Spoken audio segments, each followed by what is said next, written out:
Hi, everyone.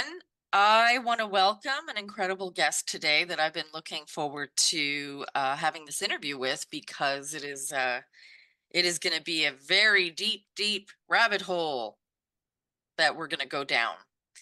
And his name is David Block, and he is phenomenal in his research. He's going to go into that information today, revealing a lot regarding the covens and the Ouroboros and this entire mechanism, holographic reality we're in. So I welcome David Block. It is a great honor to have you, David. I'm so happy. Thank you a lot, and it's my pleasure to be on. And I think it's a great time where we can share information and connect to each other. We are far and few in between, but the internet has made us connect, and that's great. So I'm That's the very one benefit, right, of their technology. exactly. I mean, they don't want us to use it like this, but that's the price they have to pay. Hmm. Do you want to introduce some of your work to give people an Yeah. idea of what the research is before we delve deep? Yeah, I started off 20 years ago studying various conspiracy theories, and I was into that. But very soon, I realized that this is not going to change me or change humanity. Just dig your own. It is good to know things, but then what? Then what? We need to go forward. So I realized I have to go back and study everything I have discarded, like religion. I've studied a lot of religion, but it wasn't for me, and ended up in alchemy. And I felt, yeah, this is kind of a me. I stay here for a while. And then I went over to Kabbalah and the Lurianic Kabbalah. I was there for like 5 years, studied very hard, did courses and so on. But things happened and I felt stuck within it. And I searched for the left-hand path. And that's, people view it as a dark, rough path, of course. And I bought into that. It was evil and the elitist left-hand path and so on. So I was a little bit hesitant. But then I get connection with Lucifer, and it wasn't at all what I imagined it to be. I was like, what was going on here? Of course, I was afraid. First was, now I knew that this forces was for real, and then I started to wonder, these forces are for real, but what does it mean for us, my family, the human race? Do they want us good, or are they our enemy? Who are they? So I dig deep, very deep into that, and I started practice left-hand path method and theory. And there I found more answers to my question I've had about this reality, because I wanted to have three answers on three major questions. If this elite existed, who were they? What do they want with us? And how are we going to transcend them and go forward? Because the answer is, of course, they don't want the best for us. And then I understood that my family was in trouble. And it wasn't like I felt they have fooled us of our history, who we are, about everything. And it was a very dark moment for me, of course. And it felt like falling into a black nothingness for a couple of seconds when it really hit me what has happened. And I wanted to find out. And the first thing that came up in my mind was, they have fooled us. Not they have fooled me, but they have fooled us. And I wanted to know why, who, and how we are going to wake up from this nightmare. Now, nightmare in brackets, because there are a lot of things that is good as well, but there are also things we have to change around for the better of us, for the better of humanity. And therefore the method and an esoteric method was important for me, because we have to transform, we have to change. We can't only talk about conspiracy theories, even though it is important to know what's going on, because you need to protect yourself, you need to be aware. You can't meditate in a temple on fire, so you have to look out for your surrounding and what's happening. But you can't get like stuck in it, because then you lose the work you have to do as well. So it's very hard to have a balance here. And I think I've started to find that balance after 20 years of hard work, Well, hard feelings. Yeah, esotericism and alchemy is the way that they function. And, so when you said that you really had to go down that road, when you think of how they've done everything, they have done it through the use of these ancient um, alchemy, magic, understanding that the world is not physically fixed and that it right, can be manipulated. So, exactly. this is absolutely the way that they work. And the age of enlightenment, where they brought science in, was to actually hide how they work.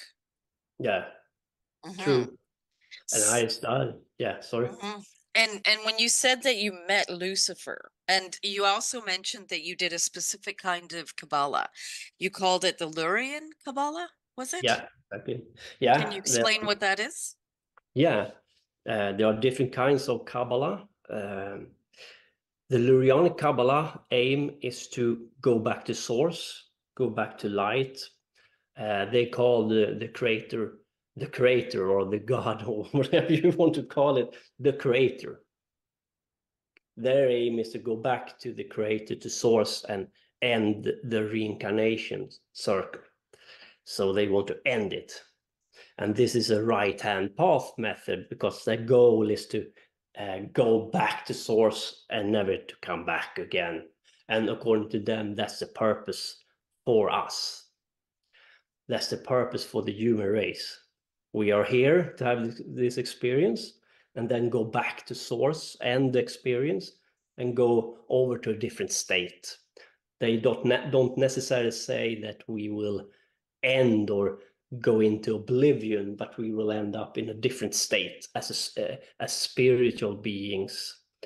Uh, and this sounds good, and the method works, but there were things there. Like I had some questions and problems with it. For example, they work in groups, and they have a teacher and so on. And nothing wrong to have a teacher, but I am a little bit hesitant with group works these days, because a lot of ego get in the way, and you do stuff that you shouldn't do. It's hard to get the group together and start to work. You have to travel, you have to meet them, you have to schedule your time. Therefore, I searched for a method that you could be self-reliant. And when I started with the left-hand path, I also had different ideas of what the purpose of life is, where I clash a little bit with the Lurianic Kabbalists. And yeah, people And what might, what was that came to you that was clashing with the Lurian Kabbalah? yeah, it was the idea that the creator have created us, and then we have this experience, and then we go back to source to end our material experience. Because for me, we are created by the creator, because the creator wants to feel himself through us. Exactly. Because otherwise he's all powerful, he can imagine everything, but he wants to feel the imagination through us.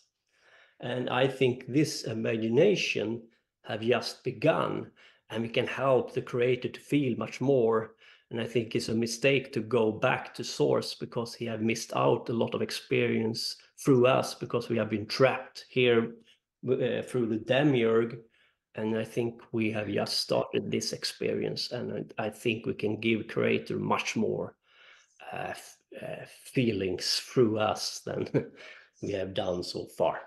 I agree. Yeah, because in essence, we actually have been robbed from our own evolution and Yeah, what we can achieve as beings that we are with prime creation in us. So that all has been in essence stolen, and we have lived stolen lives yeah, over and over again. So completely I would, agree. yeah, I totally Completely, agree. yeah, and also, if time is an illusion, surely the creator can wait for the illusion to end because time is nothing, right? If we discover experience, it's just for the good. If it is an illusion anyway, then the creator will have more experience through us before we end this experience. Exactly. And Lucifer is the rebel, and he rebelled not that he have never stated that the creator doesn't exist. He first rebelled against the creator when he created this material illusion, because Lucifer said, this material illusion of yours will turn on you. And that is exactly what has happened. Now, what's going on here? Because Lucifer also stated that I am the first being the creator created. So is he talking to himself? Yeah, he is. The Lucifer is the rebel part of the creator that can never be trapped, no matter what happens. He will always escape. And through Lucifer, we can crack open this matrix again and start our journey. Now, did Lucifer come to you as a male or a female? He poured information, he poured image into me, but he came across as a beautiful man sometimes. For the most part, he doesn't take a grotesque form that some spirits do. He's a very fatherly figure, but he's also an androgen, right? He's like, but Right. as he's when he teach, he come across as quite masculine and fatherly like figure. And I looked into the sigil of Lucifer and asked him to show himself for me, because I asked him, "Do you exist? I want to proof." And I just meditate or visualize the sigil for 5 minutes. I didn't do the big ceremony or anything. And then I went to sleep. And just before I went into the sleeping mode, I saw sigils, alchemical symbols flashed in front of my face. And then I was ending up on Noah's Ark. And he showed me the scene through Noah's Ark. But this time the dove didn't return, but the raven, with a black olive twist in his beak, not the green one, but the black one. And this Noah's Ark have, of course, and this is what I like with Lucifer, because he takes you into your own. He wants you engage. What is this? What happening? And I love that, and he Mm, knows that. I like to decode movies and so on, and I figure out what he wanted to say about it, and in my presentation I will go into it a little bit more. mm. But it's a very profound message he did, Fascinating. because the story of Noah is very, I mean, they have used it for and misunderstood it completely, especially from a Christian perspective. It's not about saving all the animals on the boat. There's much more going on there, of course. Looking forward to what you're going to reveal with this. I think it's fascinating. Do you think that Lucifer has fractalized him herself because it's both male female? Um, isn't I mean he would be both male and female, right? I mean, Yeah, he has many different masks. mhm, mhm, Many of them are actually masculine. mhm, But when he come as a young man, it is, it's had a little bit feminine feature to him. So you can say he's an androgen, but for the most part, he is quite masculine in his way. But some of his masks are like Janus, the two-faced god Yes, yes. from Rome. That's one of his masks. Uh, you have, some say Azazel is one of them. Maybe it can be discussed, but Prometheus is surely one of them in the Greek mythology. Yeah. And you have more. So he's a very complicated Mhm. spirit, and he has many different sides to him. Do you think she fractalized him herself to become incarnated as flesh in those fractals throughout these thousands of years? Yeah, it seems to, because they want to have access to the material world, and this scares people. Yeah.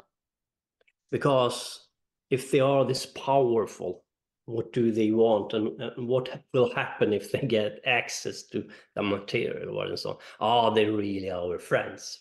Mm. But I think they have had access to our planet before, the material world. I haven't stated that, but that I think is almost a given, but it can be discussed. But he has told me that they want access again, and they want to be here in the material world with us, but they don't want us to be slaves under the demiurge. They want us to clean out this place, and you don't have to worry that these powerful gods will overrun us, because Lucifer has said, when you wake up to your own godhood, when you realize your power, I will have a hard time to keep up with you. And therefore, we have everything we need. And that's our destiny. That's evolution. It's not like a fairy tale. It is our destiny. And do you think that that Lucifer is the Lucifer that the covens and the elite um, try and follow, or is that a different being? What has happened here is a very interesting and very sad thing. It is that you can contact Lucifer and you can communicate with him, even the elite. But here is the thing: the elite have lost their spark, their soul. Therefore, they use Lucifer as an information channel to enhance the technology. But they can't use Lucifer to ignite the spark, because it's not there anymore. Their technology will get more powerful through spirits who helps them. And through the technology, they will create cracks in the matrix for us to escape from, through. Therefore, Lucifer is like a trickster, Mhm. because when he helps them, he also helps us. It doesn't feel like it, but this is the only way out of the matrix. For example, we have the internet now. We can communicate because they have given us internet. Now, there is a reason why they need internet. They have their agenda. Now it is about time. When they gave us internet, the start button to the countdown started. Now is time of now is a rat race between the spirit people who want to transform and the elite, and the mainstream in the middle. They will be passive, and that's sad. But Lucifer haven't decided this. It is what it is, and I will talk about more about this in the presentation. But this is what it is. We humans was very near, very close to be only slaves to these forces.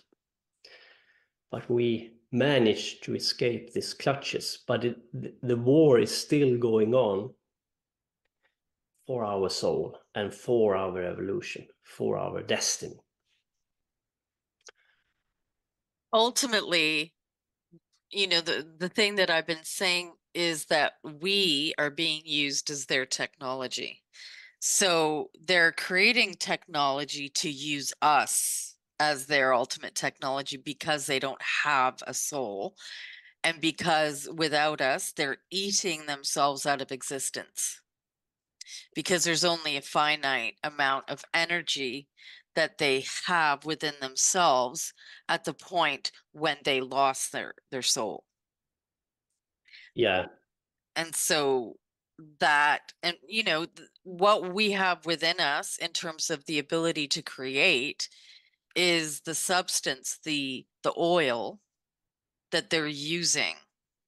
And they're going yeah, to do that through technology. They're going to do that through any means possible to enslave.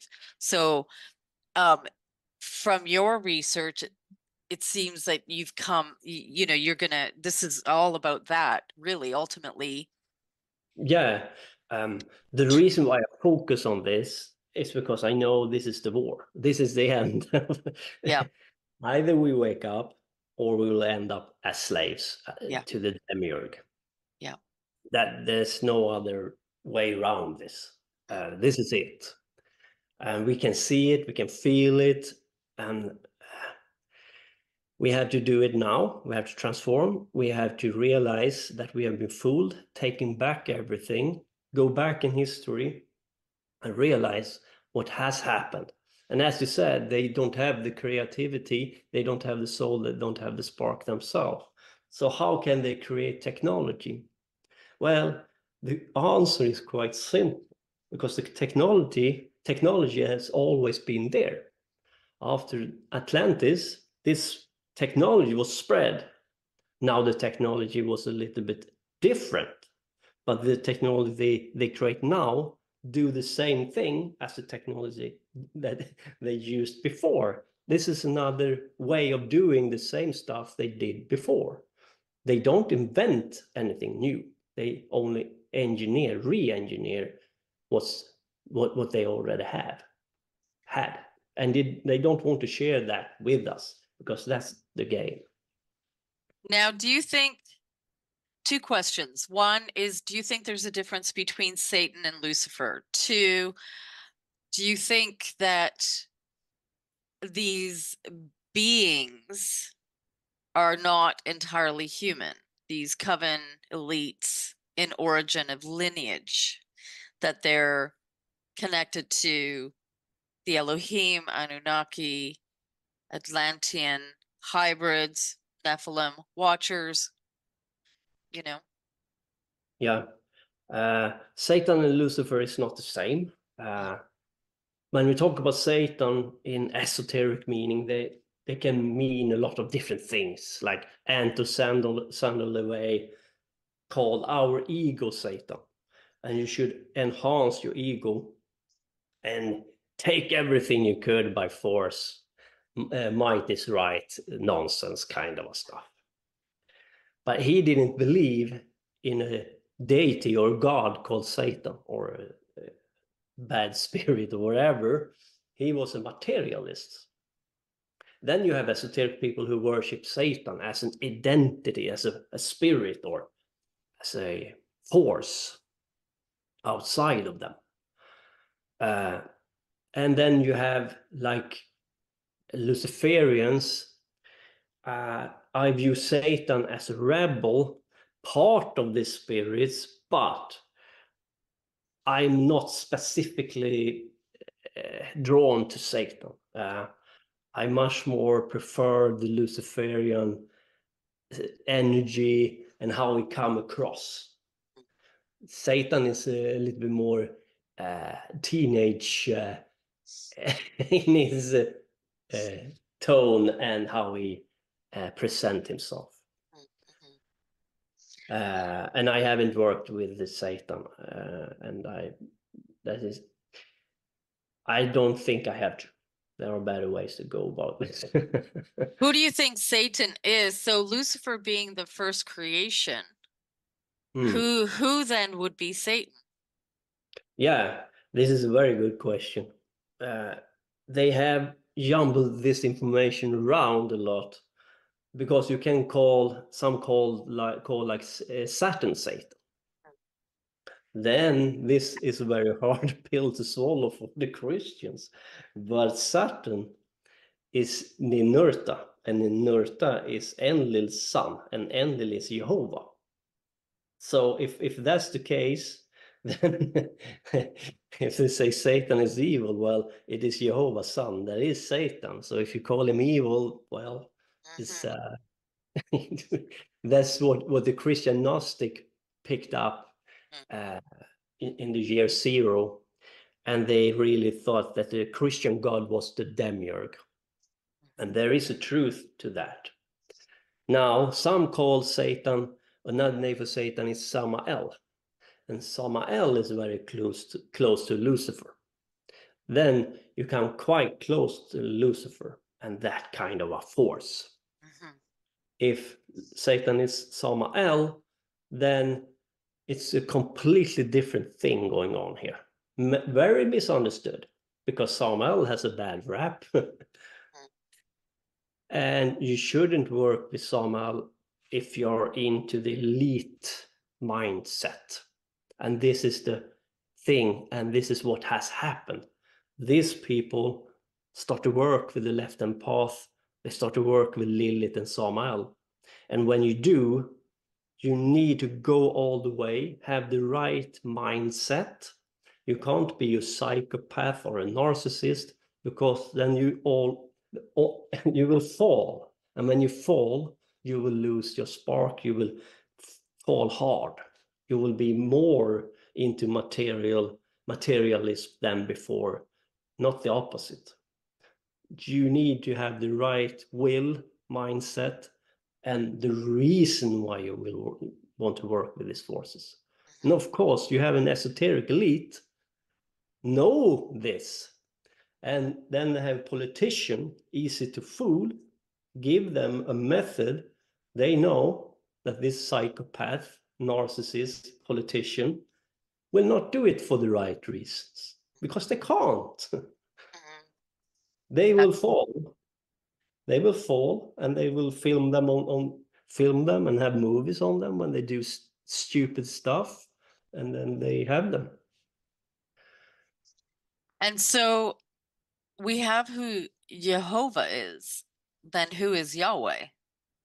Yeah, you can. Some say it's the same one.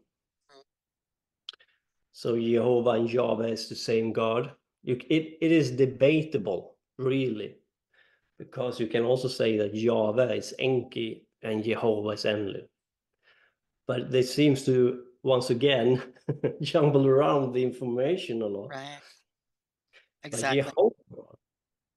is Jehovah is Enlil, and it is an Anunnaki God, chosen to be the one God. But from the beginning, it was not meant to be one God, but it was meant to be, I am Enlil, one of the Anunnaki gods. There are more gods than me, but you should worship me. That is exactly what you will find in the Old Testament, where the Jehovah God says, there are other gods, but you should worship me. Hmm. And this is straight from the Sumerian, Babylonian mythology. You can see it very clearly that Enlil is Jehovah. And that's, of course, a very hard pill to swallow for the Christian. Well, and in the Bible, the Elohim is not God, right? It's No, no, plural. It is a exactly. pantheon of beings. Exactly. So would they be the Anunnaki, Yeah, Atlantean? it is. And the word El is, you can attribute El to Jehovah if you want to, or his son. Um, so there's many misunderstandings here, and it's a mess. Hmm. Hmm. And what I did to clear this out was to go back to source. I started to study Sumerian mythology very hard. Like when I study things, I go into it, and then I went to the Greek mythology, and I backtracked tracked all this, Yeah. see where it went wrong, and how they have used the information to control power, banking, all of that. And it really comes from Sumer. Yeah. But Sumeria is, of course, a restart of civilization, and they are older from the Atlantean times, but this is the restart. So I find it very interesting that in the linear history, you have BCE that has been going on for thousands of years. You can track it all the way.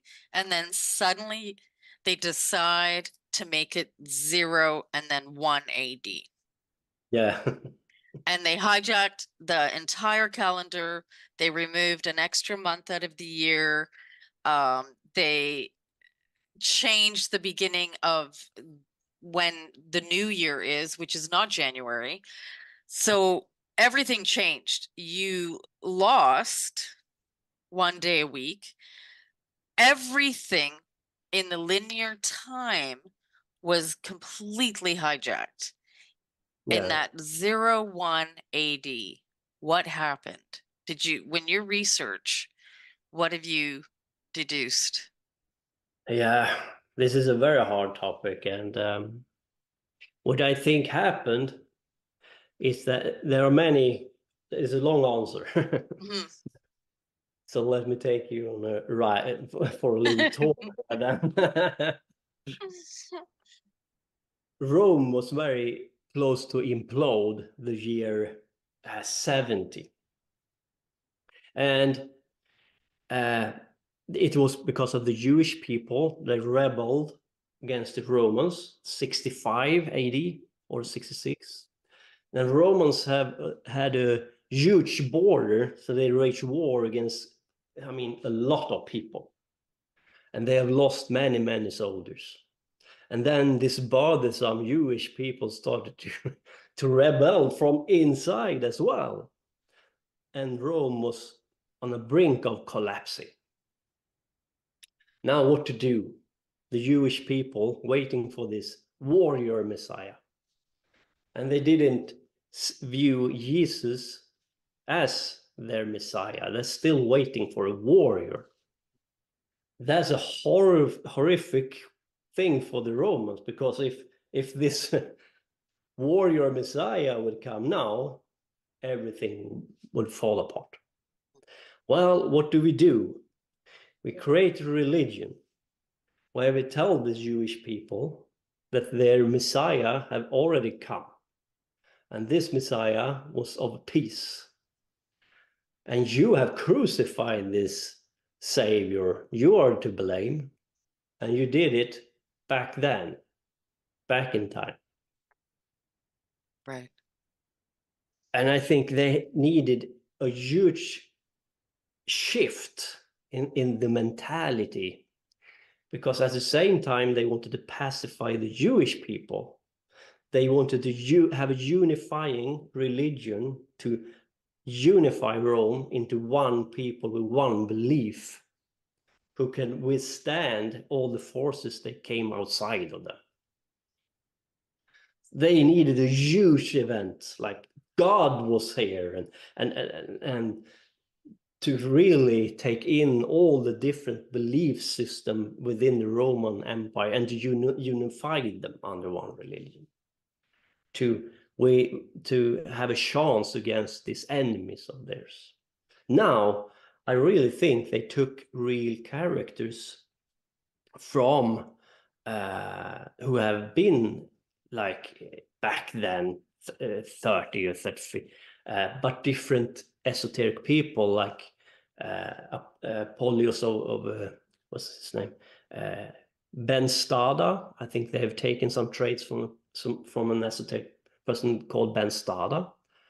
I think they took some traits from another Apollonius of Tiana, and I think they took one more person, and then they combined those esoteric people into one person. Now, it doesn't take away that this people was amazing. I really think they were amazing esoteric uh, prophets, or amazing people, and you can view see between the lines in the New Testament how powerful the message is, because it's not really completely gone, but they wanted to make the people pacified. Therefore, they have taken away a lot of stuff in there, but you can still piece it together and see the original teaching here. Right. What they try to teach you, the three of them, a little bit different teachings, but very close to each other.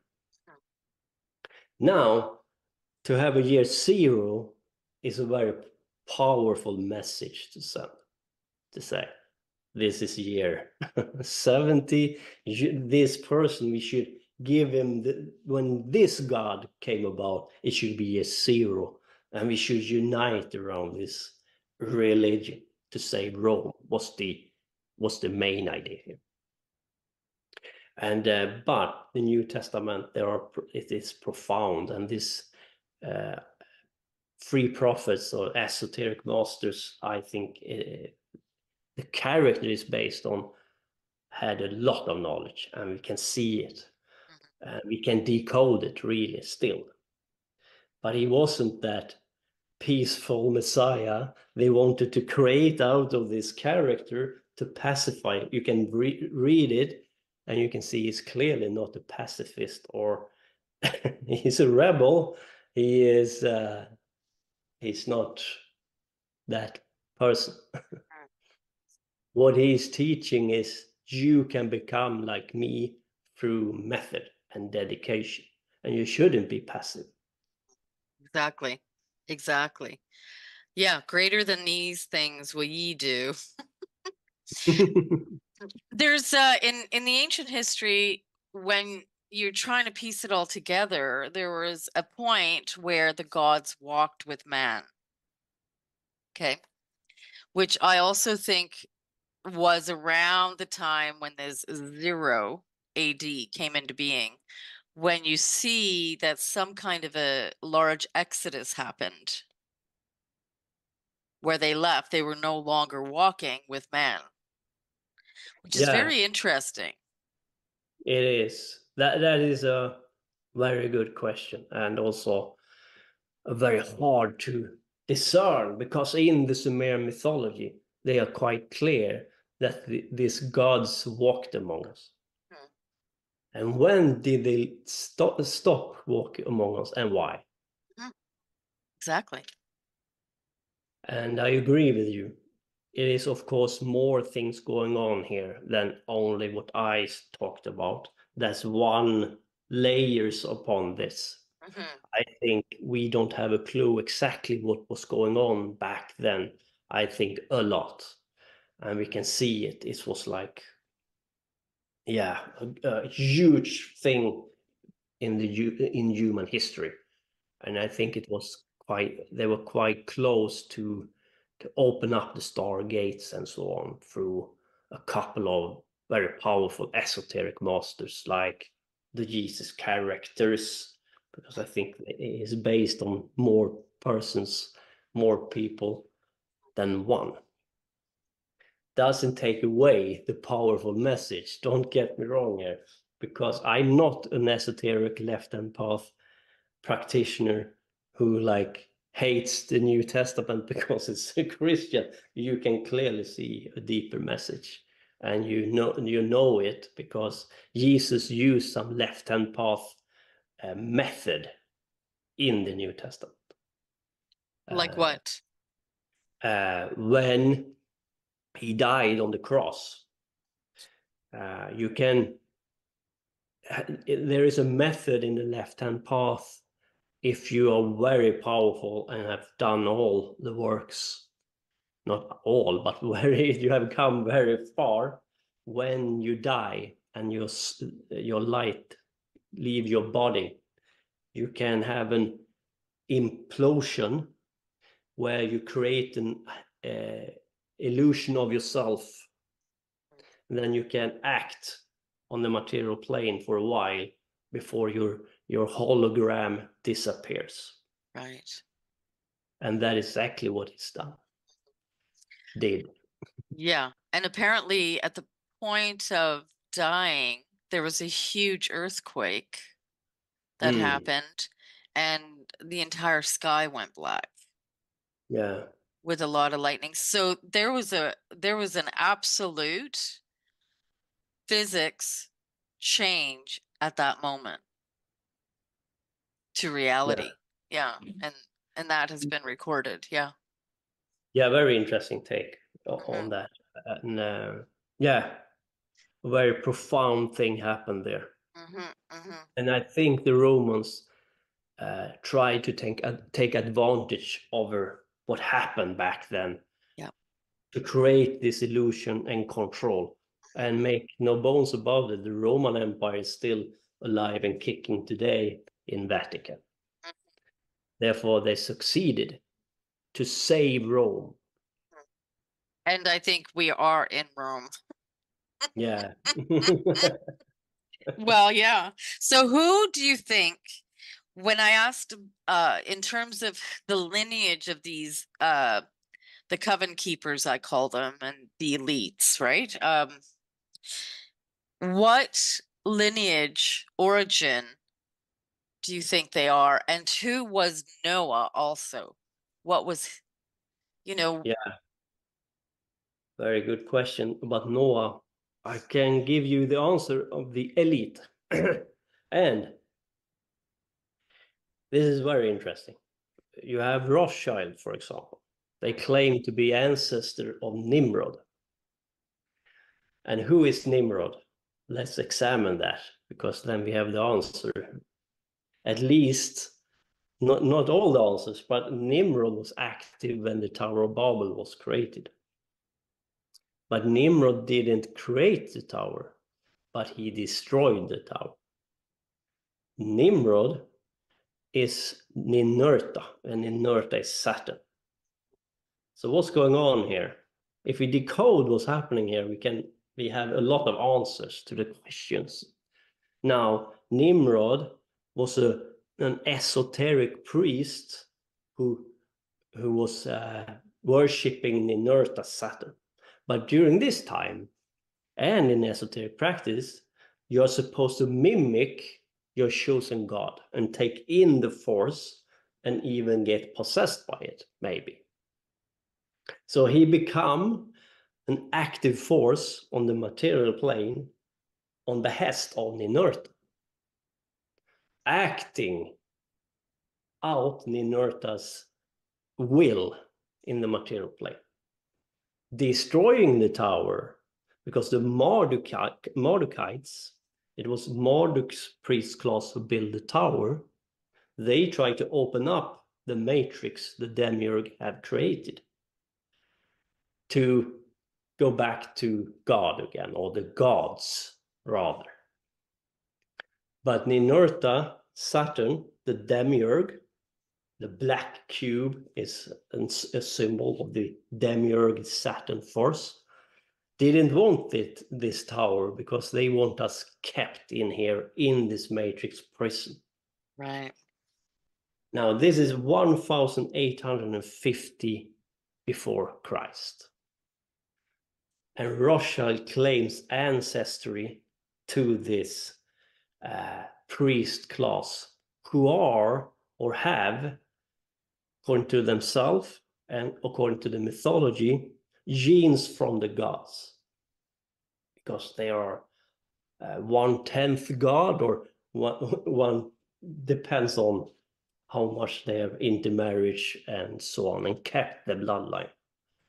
And therefore they intermarriage, and an esoteric method through the Ninurta Saturn demiurgic force, you can learn how to have a conscious reincarnation back to the same blood family. Now you can have plans for thousands of years because you come back to the same banking scumbags and continue on their goal through many hundreds of thousands of years. And that is exactly what we see today. Uh, So and they, and oh, sorry, continue. and it is easier to have a conscious reincarnation back if to the same blood family Mm. you worked in before. S- So, and this is a method, and yeah, So they basically are reincarnating into the same family lineages to continue doing the same thing. So they just keep on, from where they left off, essentially. exactly. And that's the answer, because let's say they want to have 90% of people in servitude. Why would they want that if they come back in the next reincarnation and they become one of the serving class? Mm-hmm. They don't want that. They want to be the elite. They want to be in control. They don't want to uh, kick themselves in the ass. They don't Yeah. want to mess around with their own Mm-hmm. destiny. So who are the groups that represent them? Because instantly what I think of is the little cube that, certain Yeah. religious sects will wear. Okay. I don't want to Okay. say the name, but you know what I mean. Yeah. Yeah. Exactly. Some of those people are among these people. Yes. Mm-hmm. During their they were captured and taken to Babylon, learned the art of banking and so on. Some of them, yes, are among our enemy, but they make no bones about it because they use their own as cannon fodder to advance their own agenda. They don't care at all about the mainstream man. Oh They yeah. use them as people they can use for their own agenda. They are Uh, not yep. loyal to any race or country.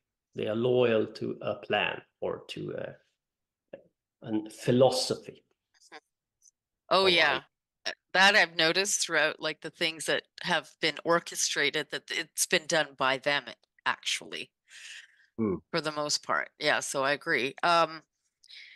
Do you think that these lineages have any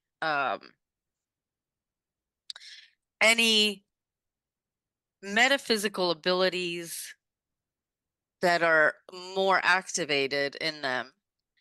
Longevity, like we're talking, things that are just kept secret, but that allows them to have more to function with. Yeah, I th- I think they have access to the astral realm, but they can't pass that realm, and that's where they get lost because they want to go over that plane as well. Now they need technology. They have methods how to have a conscious reincarnation and method that comes to their god, who is the demiurge Saturn. They don't worship Lucifer as such. They worship Lucifer bound. What I mean by that is that in the Greek mythology, you had this Zeus character captured Prometheus and he was chained on the Caucasus mountain, and the eagle packed his liver every day. And through the liver, in the Greeks thought that you could see the future into the liver. You can do divination from the liver. Zeus wanted to see what Lucifer, Prometheus knew. They only want to use Lucifer for their own agenda and keep his force out for the rest of us. And they do it through propaganda, like tell you that he is evil, look. But they get some knowledge out of him. But that will only create cracks in the demiurgic matrix in the long run, and a way for us to exit. But they are bound to do this because they will never get satisfied. They want to push their agenda further and further out in space, and preferably they hope to also cross dimensions, right, through technology and so on. Like CERN. Hmm. Like so, exactly. Hmm. So in this Odin and the Nordic gods, I mean, the way I see it is for each civilization, They just change their identity, Yeah, essentially. So yeah. is Odin different? Is he another one of these Anunnaki gods in the pantheon of the Elohim? Yeah, that's an excellent question. Odin there is a misunderstanding once again because Odin is not a god. Odin was an esoteric master who transformed into a god. So he's a teacher. He is like Merlin in a Merlin character, Mhm, and he's actually very fatherly and not unpleasant at all. mhm, But the Olympian, the Greek gods, are the same as the Anunnaki gods. mhm, The Egypt gods are the same as the Anunnaki gods, and the Asa gods, mhm. the Viking gods, are the same. But remember, Odin is not what they tell you he is. He was an esoteric master who used the method to transcend, and become So God. he actually was successful in part. Yeah, he Mm, was. But then you have to ask yourself, what method did he use? Did he use the gods? And there, exactly. I think, no, Hmm. we have to go back to where it all went wrong before the sky gods took Hmm. over. I mean, the Anunnaki gods. And what about the Indian gods and the Asian gods? Yeah, the Indian gods are a different family, Mhm. and there are different families of spirits like the jinns, Yeah, uh, and the Indian shamanistic gods. yeah. Then you have the Voodoo gods. Yes. So there are different families. So you should discern who you want to work with. Mm-hmm.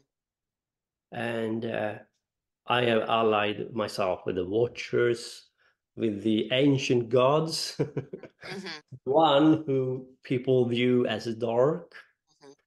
who I view as feminine. I think these Anunnaki masculine light sun gods have mesmerized us, kept us in the light, in the lie for too long. And I'm not Yeah. saying that the masculine is bad. We need combination in a good way between the feminine and the masculine. But we can clearly see that for 2,000 years it has been horrible, uh, way too much masculine energy Hmm. here Oh, I for a, agree. for a time. Purposefully. Yeah. Do you do you think that some of these coven members are actually like Nephilim bloodlines? Because when you talk about the Nephilim and the hybrids and the Watchers, we're now going into non-human beings. Yeah, yeah. I think some of the Nephilims was corrupted Hmm. and taken over. Hmm. Some are still there and are good. All of us who are here or are into Western esoteric traditions have Nephilim blood in us. So if you curse them, you curse yourself. And in the Nephilim, you have the ability to transform if you haven't lost your spark. You have the ability to transform into a god or godlike being. Now, we are limited when we have our body, but you ain't your body. And this material realm is only 1 to 5% of totality of reality. When I tell you that you are a god, then of course I talk about your light source and the fact that you can travel and leave this matrix. We are like in our mind, we think this is all there is because we have been used to it and brainwashed washed us to believe it, but it's just a minute, very small part of totality of reality. Hmm. So in your mind, through the research, your conclusion with regards to who the Nephilim are versus the Watchers versus the fallen angelics Yeah. and the Elohim? Yeah, I hope I can make it more clear through my presentation, but there are differences there, yes. Okay. And also misunderstandings, very many misunderstandings. And because the religion, Christianity have the paradigm spread for so long, and their version, their narrative, their myth making way too long, and they have fooled us on so many levels. And the Vatican, you find the Jesuits in the Vatican, they don't believe this themselves. It is only control mechanism for the mainstream man, but they don't believe it themselves. It's a lie, it's a noble lie in order to control humanity, while they self don't believe this in the Mhm. core. Mhm.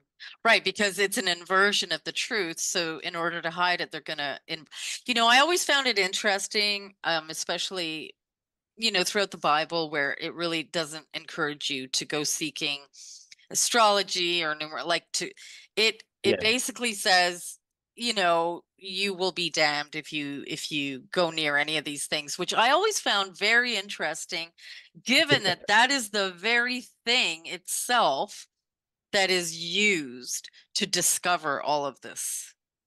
exactly. So, but yet that is a very good control mechanism. So if you can discourage a population from truly delving into the esoteric nature of reality, then you do have an easy means to control them. Exactly. That is exactly what they have done. Yeah, It is easier than you think.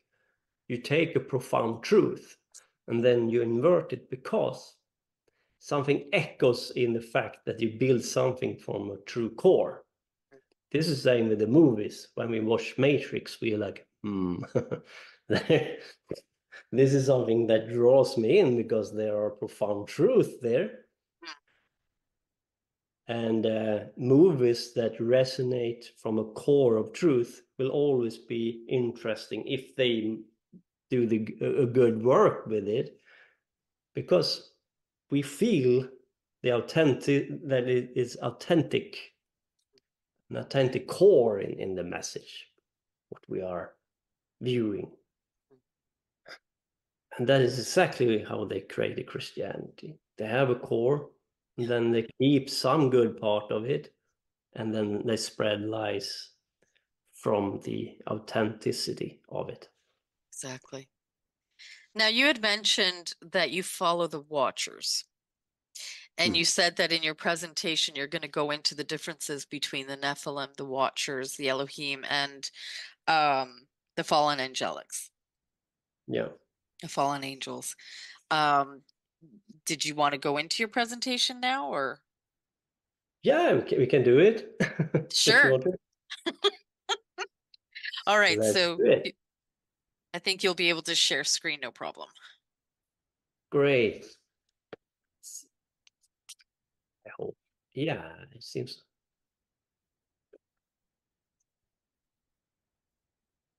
I'm curious before you get into your presentation, because of your research, do you think that you got on their radar? I mean, you're not going to escape them, especially with this. Yeah, I am quite known Mhm. because I have had a lecture in Sweden, and I was on a conference that was very controversial. They tried to shut it down, and I was Oh, the first. I was the first speaker on that conference, and there were doctors there who have researched the medicine agenda going mm, on. mhm. He asked me questions, and afterward, when we went home in our car, we were stopped by a cop, and it is very unusual. It was middle of nowhere, dark, and the cop didn't know why he was stopping us. I think they hoped that we would panic and they would have an excuse to do something. But he was really, it was very strange experience. Wow. And so how did that seminar go? Yeah, it went good. They infiltrated us with a newspaper from Sweden, a communist newspaper who tried to scare people in telling the truth. And Mm, I was the first speaker, and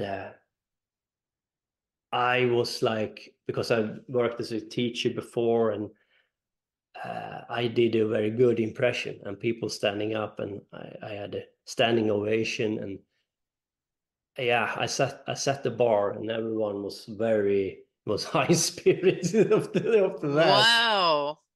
Yeah, and I met people who was born into these families, Mhm. DuPont, and yeah, very powerful people there, and they all gravitated towards me, and you always have different thoughts after a thing like that, but I have decided to take the step. I can't wait anymore. Mhm. I don't have, I don't, I can't afford to be afraid. No, we can't, and not anymore. No, it is a war, and it is a war over time. We have to do our part, I think. And what was their reaction when they came to you, the DuPonts and the other Yeah, families? it was a woman who was born into the ponds from Belgium, and she was heartbroken with the family, but she had traumas and memories. And I was speaking in the same language as they were because I was an esoteric, and she Hmm. was upset by it. And I tried to calm her down. And I asked her, "Don't you think it's a good thing that I have researched this? Because when you come to me, I know that you tell me the truth because I know it is the truth. Hmm. And when you talk to these people, they might say you're strange, you're lying. Hmm.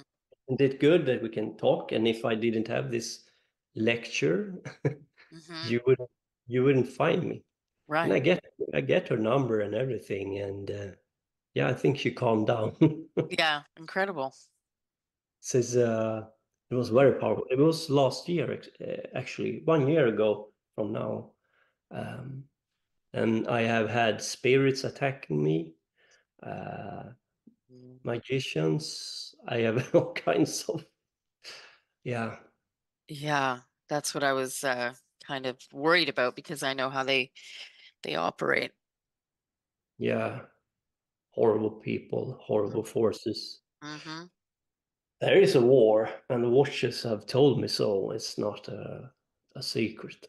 Oh, It's a, it's the worst kind of war because it's a war that's after your soul. It's actually after the very essence of your being. I mean, when you think of what that means, it's it makes death look like a walk in the park. yeah, Hmm. yeah, horrible things, Hmm. for sure. All And right. I feel protected. I know that I have the watchers behind me. Hmm.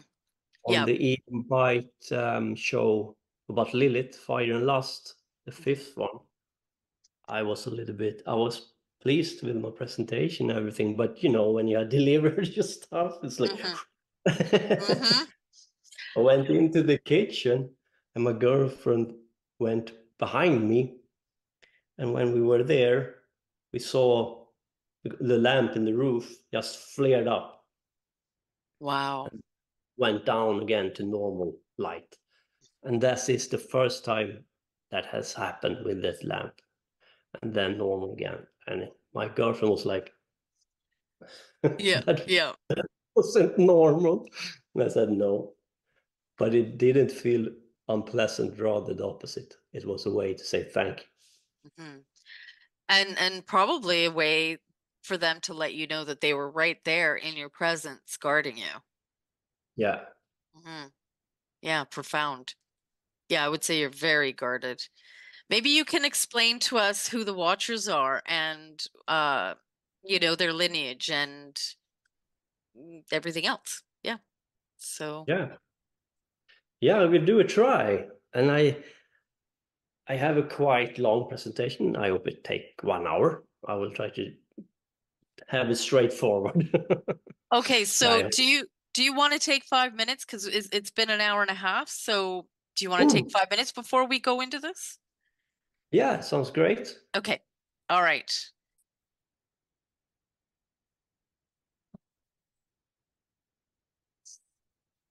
All right. So the other question too is who is Enki in this agenda? Yeah, it's a very good question. I will go into that as well in this presentation, and I hope I can give you an answer to the question. Okay. I will at least make it clearer than, because there are always this agenda to like make a lot of things. They have a clear mythology, and then the people have made some stories, so they didn't understand what the mythology was about, and they have jumbled around the stories, and yeah, it's a mess. Right. And I mean, the other thing I'm going to ask you, yes, who's Enki, who's Marduk in this agenda, and blood Mm. types. So, Yeah, because when we're looking at blood types and we're looking at lineages, I know that they target specific lineages. And so I think that the O negative and also other blood types and the fact that they hide a lot of information about the blood types. yeah, Most of the information is hidden, right? And I yeah, think it plays into all of this. yeah. So, Agree. we're ready. All right. A presentation I put together. I hope you will enjoy it. Enjoy it, and as usual, I try to make it look good and entertaining as well. Not all the facts, but a good presentation, and I hope you will enjoy it. Yeah, my name is David Block, and I call this presentation When the Sky Falls in 8 Parts, and it will be in 8 parts. Part 1, the past and high tech. Part 2, Noah and the flood. Part 3, Sumerian gods and giants. Part 4, the Tower of Babel. Part 5, the Black Sun. Part 6, CERN and Internet. Part 7, Revelation and the Moon. Part 8, When the Sky Falls. And I will try to make it as clear as I can. And of course, I will use the graphic in a way that will help to understand what I'm talking about, not to be good looking. Part 1, past and high tech. Yeah, what we have to understand is that they have fooled us about our real history for a very specific purpose, right? And what they don't want us to know is that there have been civilizations before Sumeria.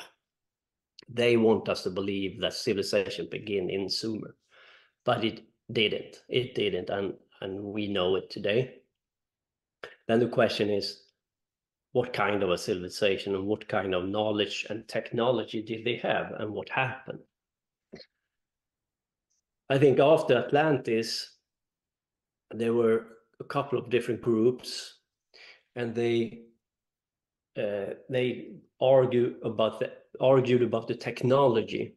Some groups because this technology had been used in a war, and it was a world destroying technology, therefore very dangerous, especially if you ain't a spiritual person to handle this technology is not very pleasant. Therefore, some of these people decided to hide it. Some of this technology they wanted to destroy. Some of the reason why they tried to hide some of the tech was because this technology was very powerful and hard for them to destroy. And they hide some of this technology on the moon, on Mars, and other planets, and some went underground in tunnels. And we know that the elite today dig tunnels and so on. And there's a reason for it. And what is this technology? How would you describe the technology itself? Yeah, I am one person who take this very literally and serious. I think we have had technology on this planet before that we could call a type 2 civilization. A type 2 civilization can manipulate with solar force or suns and take energy from suns. That kind of a power, that kind of a technology, very powerful technology. And it is hard for us to wrap our mind around this, but the technology for the most part was based on crystals and so on. They didn't have computers, but they can communicate with each other with crystals and other means. Today we re-engineer the technology, but through other means. But all of this is, nothing of this is new. Do the The pyramids play a problem, part in this? yeah, Mhm. yes. And you were saying the problem is Yeah, the problem is um, um, now I get lost here. oh, Yeah, we can talk about the pyramid first. Yes, uh, the pyramids was a big part of this. It seems to be or was a grid. This temple, this building is put on ley lines connecting with each other. And the pyramid is misunderstood. I know that many people view it as good. And I think, yes, in times they have used the pyramid for good purposes. I think the technology can change over time. And I think the pyramids are way older than we think.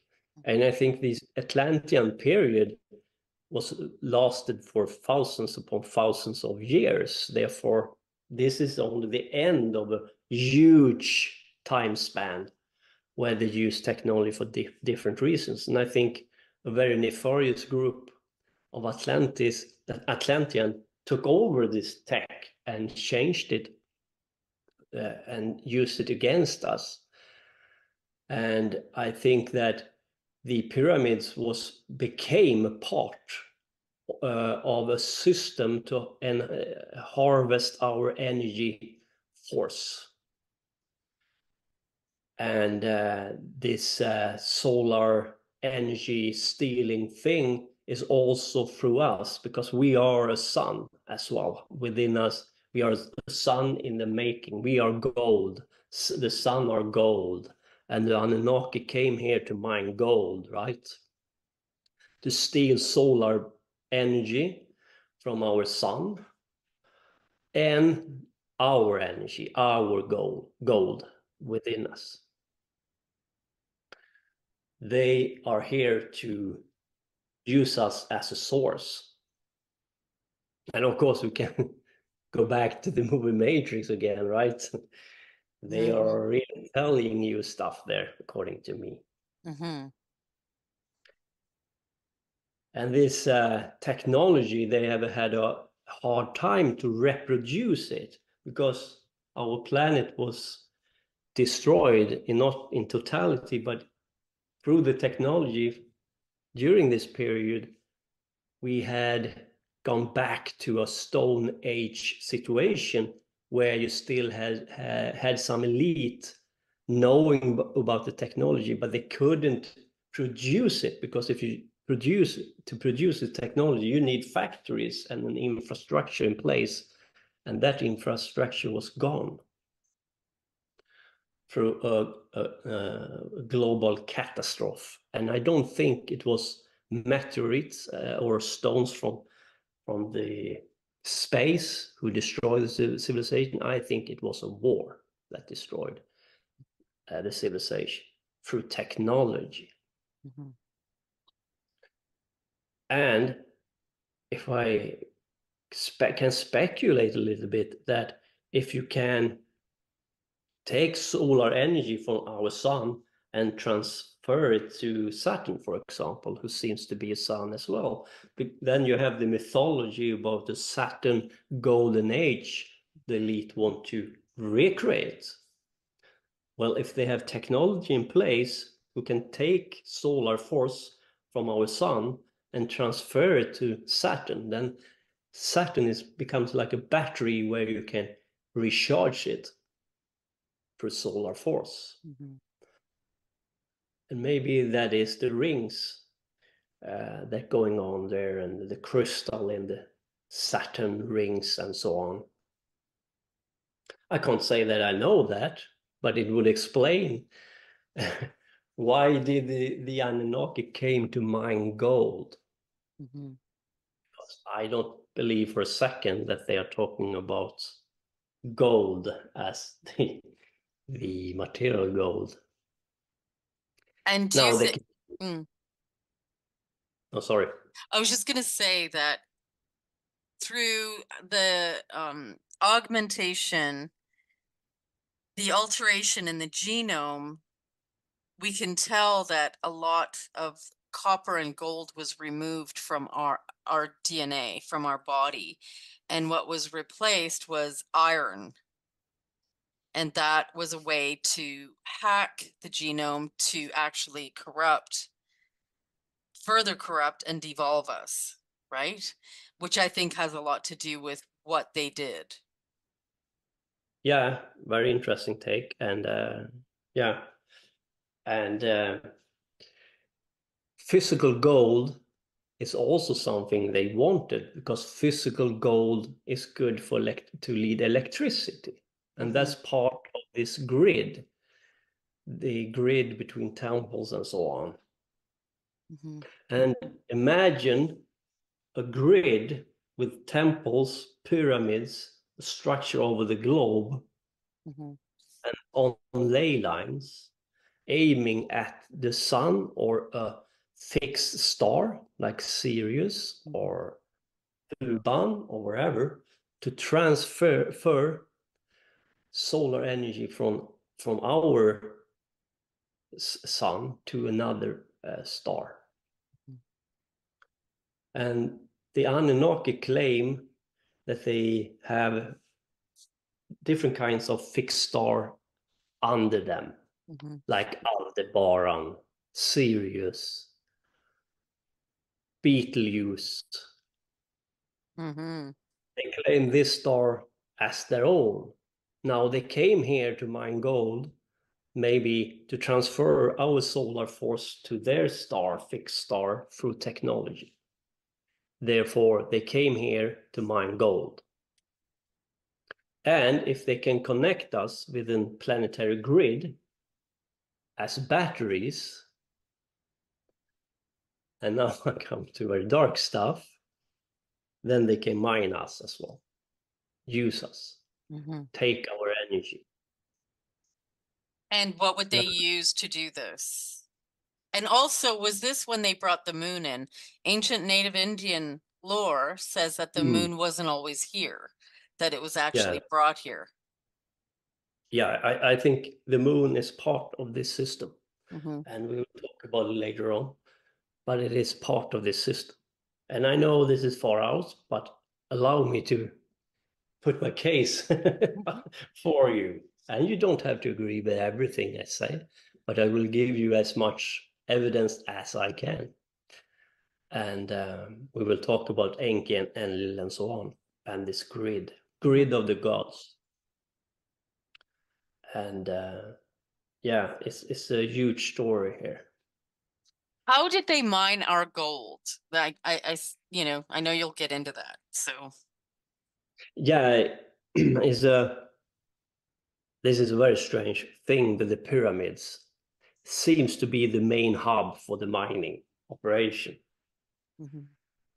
When I did a presentation on Eon Byte, and I didn't know this person, but it was one in the commentary field who said, I had a DMT trip where I saw a huge reptile over the pyramid mining our our DNA or energy. And I didn't know that person at all. I didn't have any like, but he has put it out there in the Mhm. commentary field. And that is the second person who said that to me from a different source. Mhm. And this, of course, you can say this is only fantasy and so on, but allow me to put the case in place in front of you and we will see, because we will see this elite today mimicking this process because they are re-engineer everything with a different kind of technology, Mhm. but the effect will be the same through a different technology.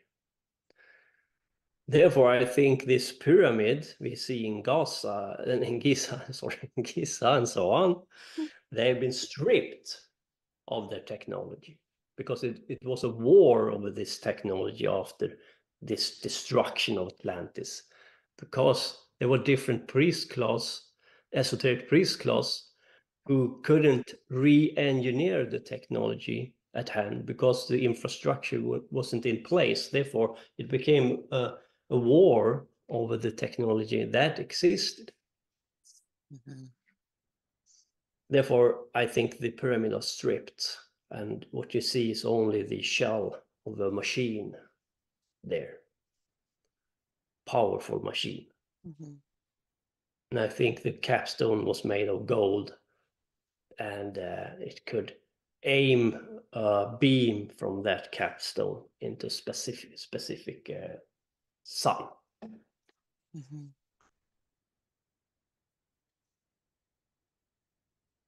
Yeah, so this matrix is nothing new.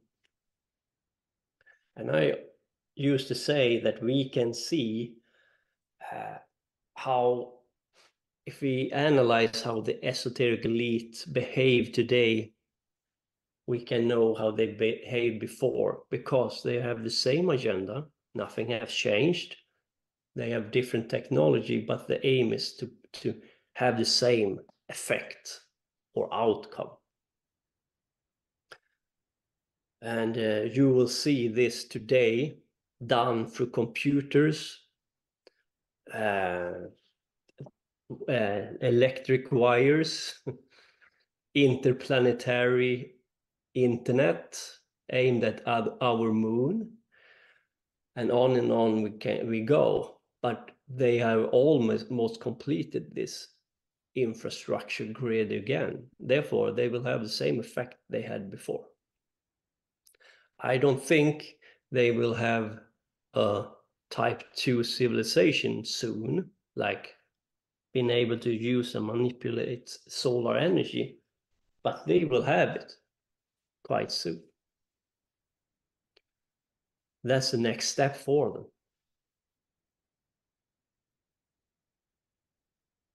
We can see this in tarot decks as well. Now, I know that the cards, of course, now, there are layers upon layers upon layers of meaning here. So please don't misunderstand me here. Now I'm talking about this card in this paradigm I try to present to you right now in this framework. So let's take a look at it, because the elite seems to manifest what you can do from within outside of them with technology. If you can go to the moon through your soul, through soul traveling, they will go to the moon with technology. If you can go to the moon, you can be sure that there are infrastructure already on the moon. Everything as within, so without, as above, so below. There is a mimicking going on here. we seems to manifest everything we can do from within outside of us. The tower card have layers of meaning, but we can see the towers falling, and you can see an eye above the tower. And the eye is not the Illuminati Horus eye, but it is the eye of Shiva. Now, some people may remember that outside of CERN, you will find a Shiva statue, for example. Just coincidence, no, nothing to worry about, right? But then you go to another card. The left card is from Aleister Crowley's very famous deck. To the right, you have a card from Hexen 2.0, and that particular card, tarot card, they gave it a prize, an art prize from CERN. CERN gave the lady who have designed the deck a prize. What's the odds? And here you can see the card, the tower, and you see like internet, DARPA, data mining, total information awareness program, all the nice stuff, right? And it is the tower card. What's going on here?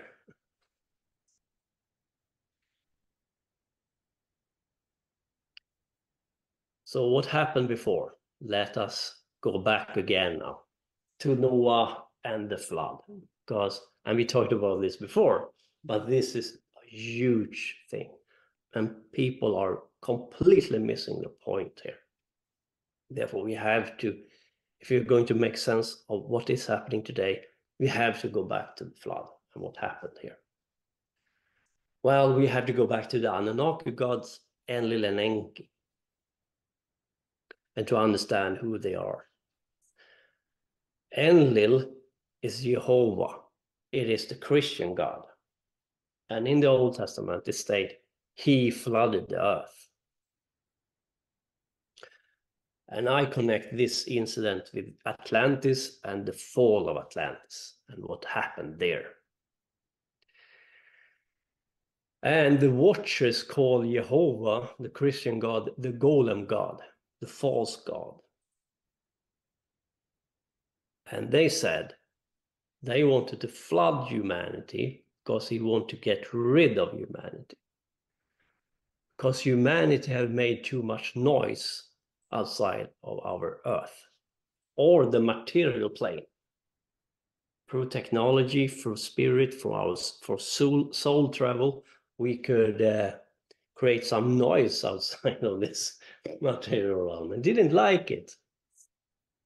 He liked very much the idea of a closed matrix system where we were food for the gods, or soul energy, solar energy, gold energy.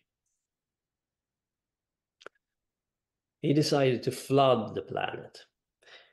And you can claim it was in the end of the war in the Atlantic period, or you can claim it was slightly afterwards, or I don't really know. But what I do know is that the tale is about much more than the flood, because what is water? And now we have to talk about Enki. And Enki is Enlil's brother. And Enki is, of course, the devil in this tale, right? Because Enlil, Jehovah, has to be the good god, but he ain't. But Enki has many names. Among other names, he has Poseidon. Therefore, Enki is also water. In Egypt, he was called Ptah, and he's attributed to science and magic and water. And water holds memory, and water is also metaphysical water. When you travel through water, you also travel through the metaphysical. Therefore, you have to discern what are they talking about. Are they talking about physical water, or are they talking about metaphysical water? What are they talking about? Now, the Hebrew letters are very interesting. And to unravel the truth behind this myth, you have to understand that the meaning of Hebrew and the letter is mem. And mem is water, because these letters mean a lot of different things.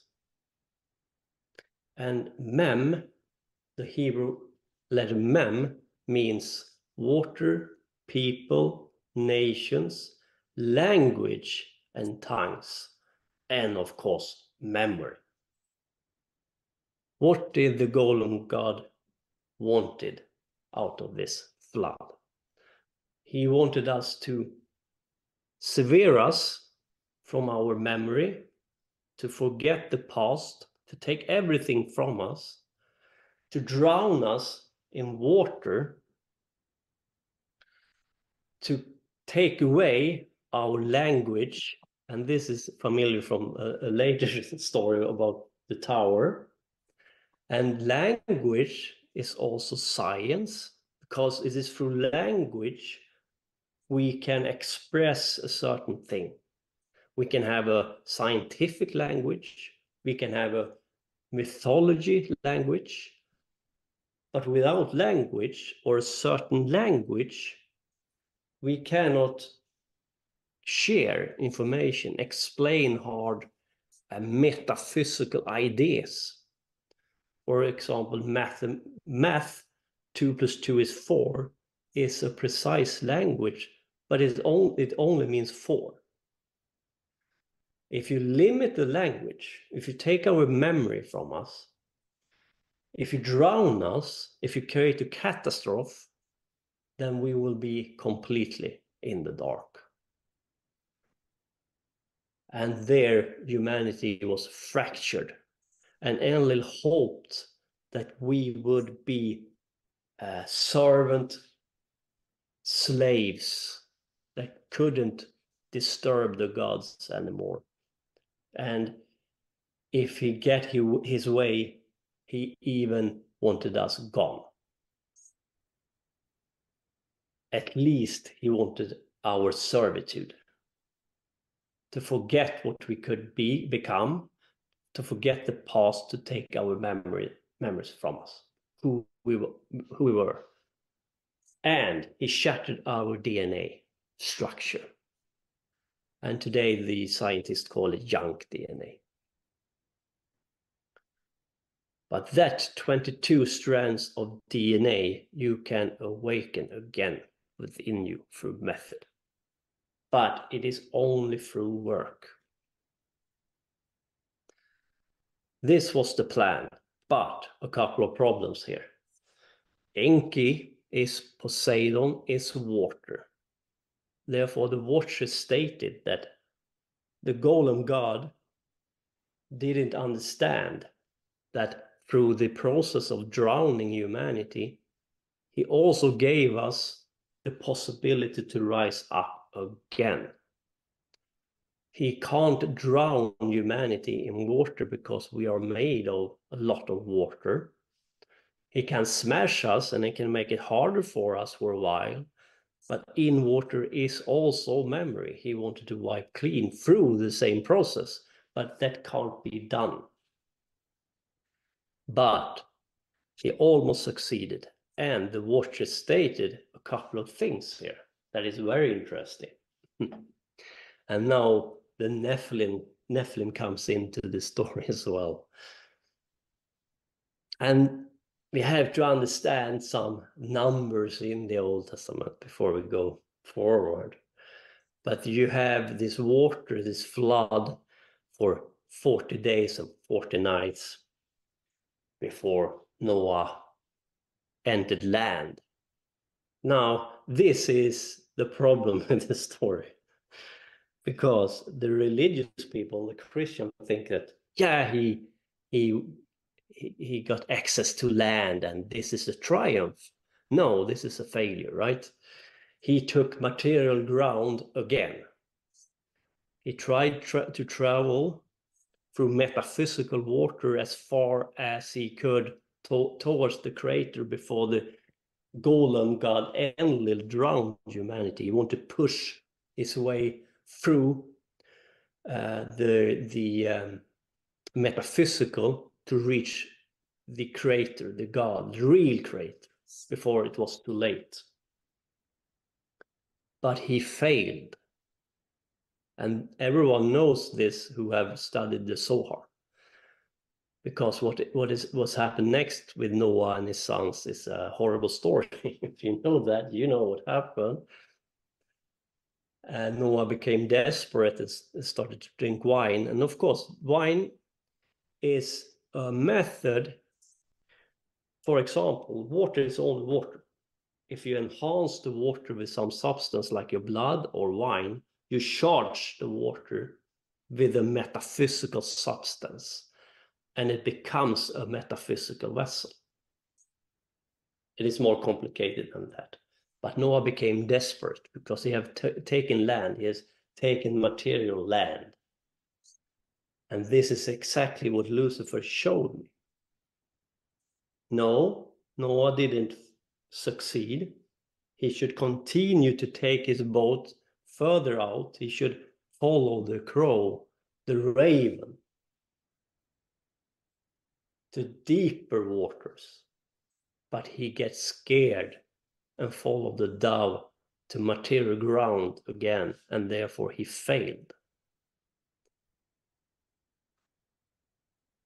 The watchers told me, in order to save humanity, they had put another lady on the boat called Nama. And Nama is Lilith's sister. And with her, she carried knowledge that we needed in order to awaken again. But from the Watcher's point of view, humanity was very close to be doomed here. And to save humanity, they have to upgrade humanity again after Enlil's attack upon us. Therefore, it's stated in the Bible that the Watchers came down here to have sex with human women. But what they're saying here is they upgraded humanity again to be able to withhold the spark that Nama planted within the human race for you to ignite through the dark waters inside of you. And when you ignite that spark, you will start to ignite your DNA again, that Enlil shut down through the flood in order to slave you under him. And we can see this because 42 means completion. For example, the Jews were walking in the desert and they're traveling around 40 years trying to find something. And the scientists think they take it literally, right? They search for a new esoteric method to go forward on the journey towards the metaphysical. When 41 appears in the Old Testament, it means that they have taken one step closer to the goal. And when 42 appears in the Old Testament, it means a completion of that search for a new metaphysical level. Now you will have this in Revelation again, and I will tell you later on what it means. Because it means completion, but completion of what? Mm. And from whose perspective? Mm-hmm.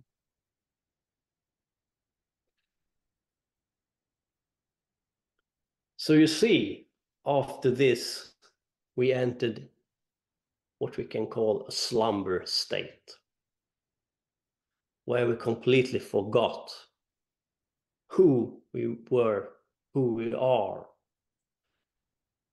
And propaganda have made it very hard for us to accept what I am saying now. It's very hard for people to accept, right? 2 billion people is Christian, 2 billion is Muslims. They will never accept this.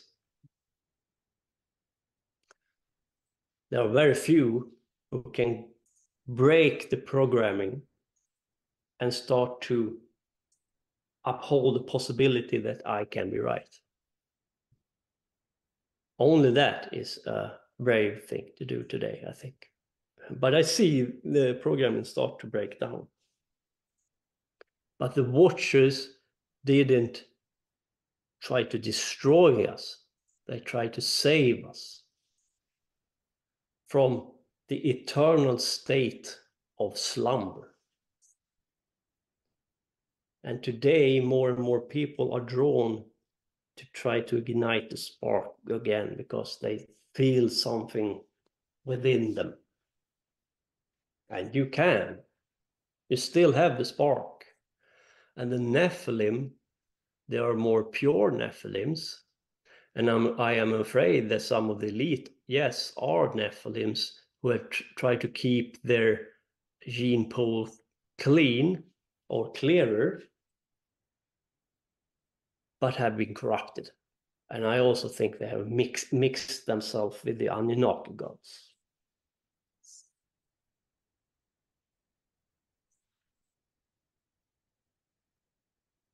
But we can break the surface of this slumber again. I know we can. And we can see the war going on, or have more intense. It had become more intense in the last few years, and I will explain why. Therefore, the watchers shouldn't be understood as evil forces, but as our ancient gods who were here before the Anunnaki gods, before the demiurge, and we had a relation with this god in a natural state before, long time ago. And they want to take back the period before, take us back to the period before this happened with the Anunnaki and the forces who try to hold us down. They really want us to wake up. And the awakening process is harsh. Doesn't mean that they want us harm. They want transformation. They want us to break free from this prison. Therefore, some of them fall here with us, the fallen angels. You can say that Samael is a fallen angel. And when you start to work with Lilith and Samael, you start to work yourself, you start to work your awakening process from within the matrix. Therefore, they fell here with us in order for us to destroy the matrix from within through us. Meaning we can have access to these forces, and when we have and do the right thing, because you can misuse this as well, then you start to destroy the matrix black cube from within.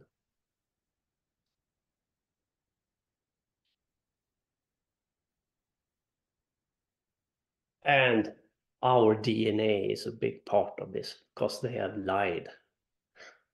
The 22 strands of DNA ain't junk DNA. And the watchers have stated it very clear. This is a spark.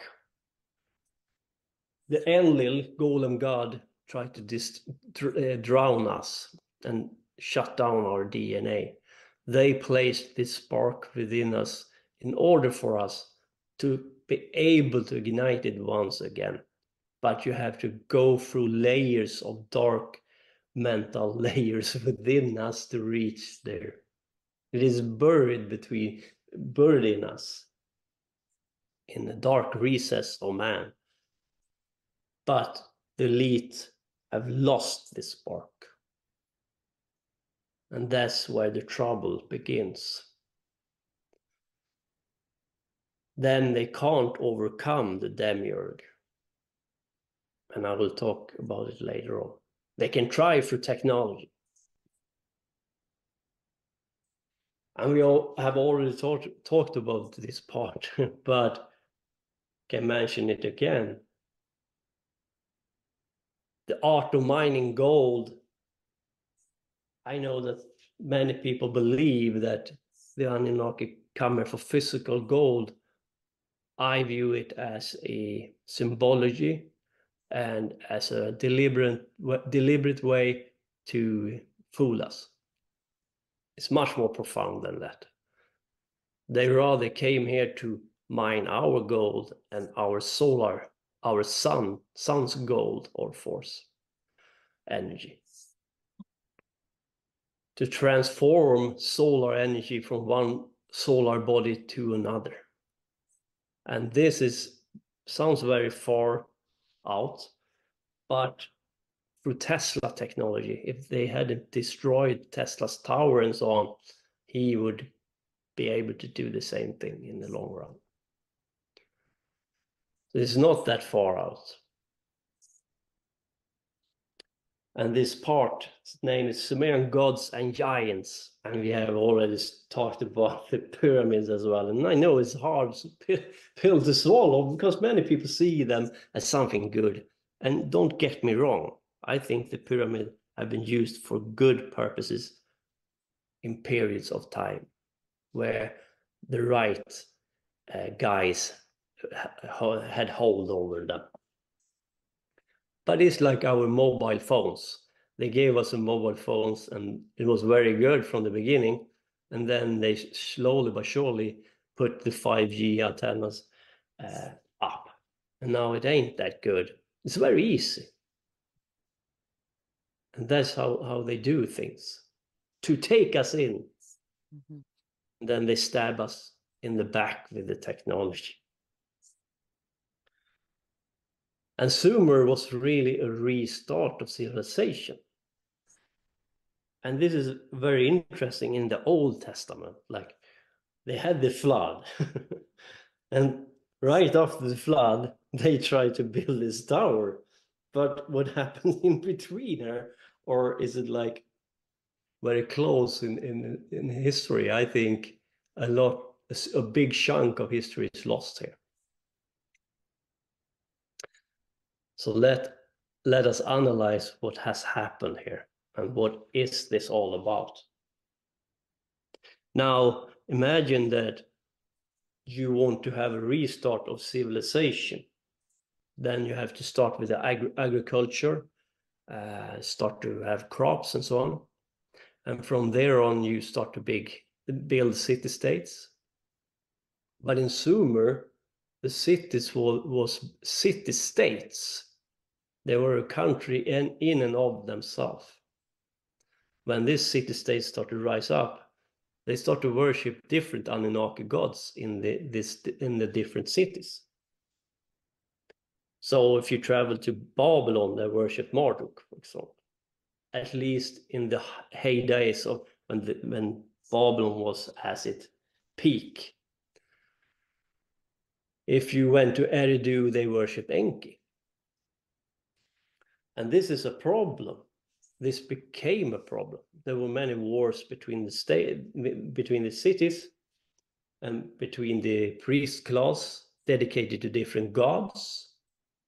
And wars and civil war was a common thing. That's not a good base to have if you want to create an empire.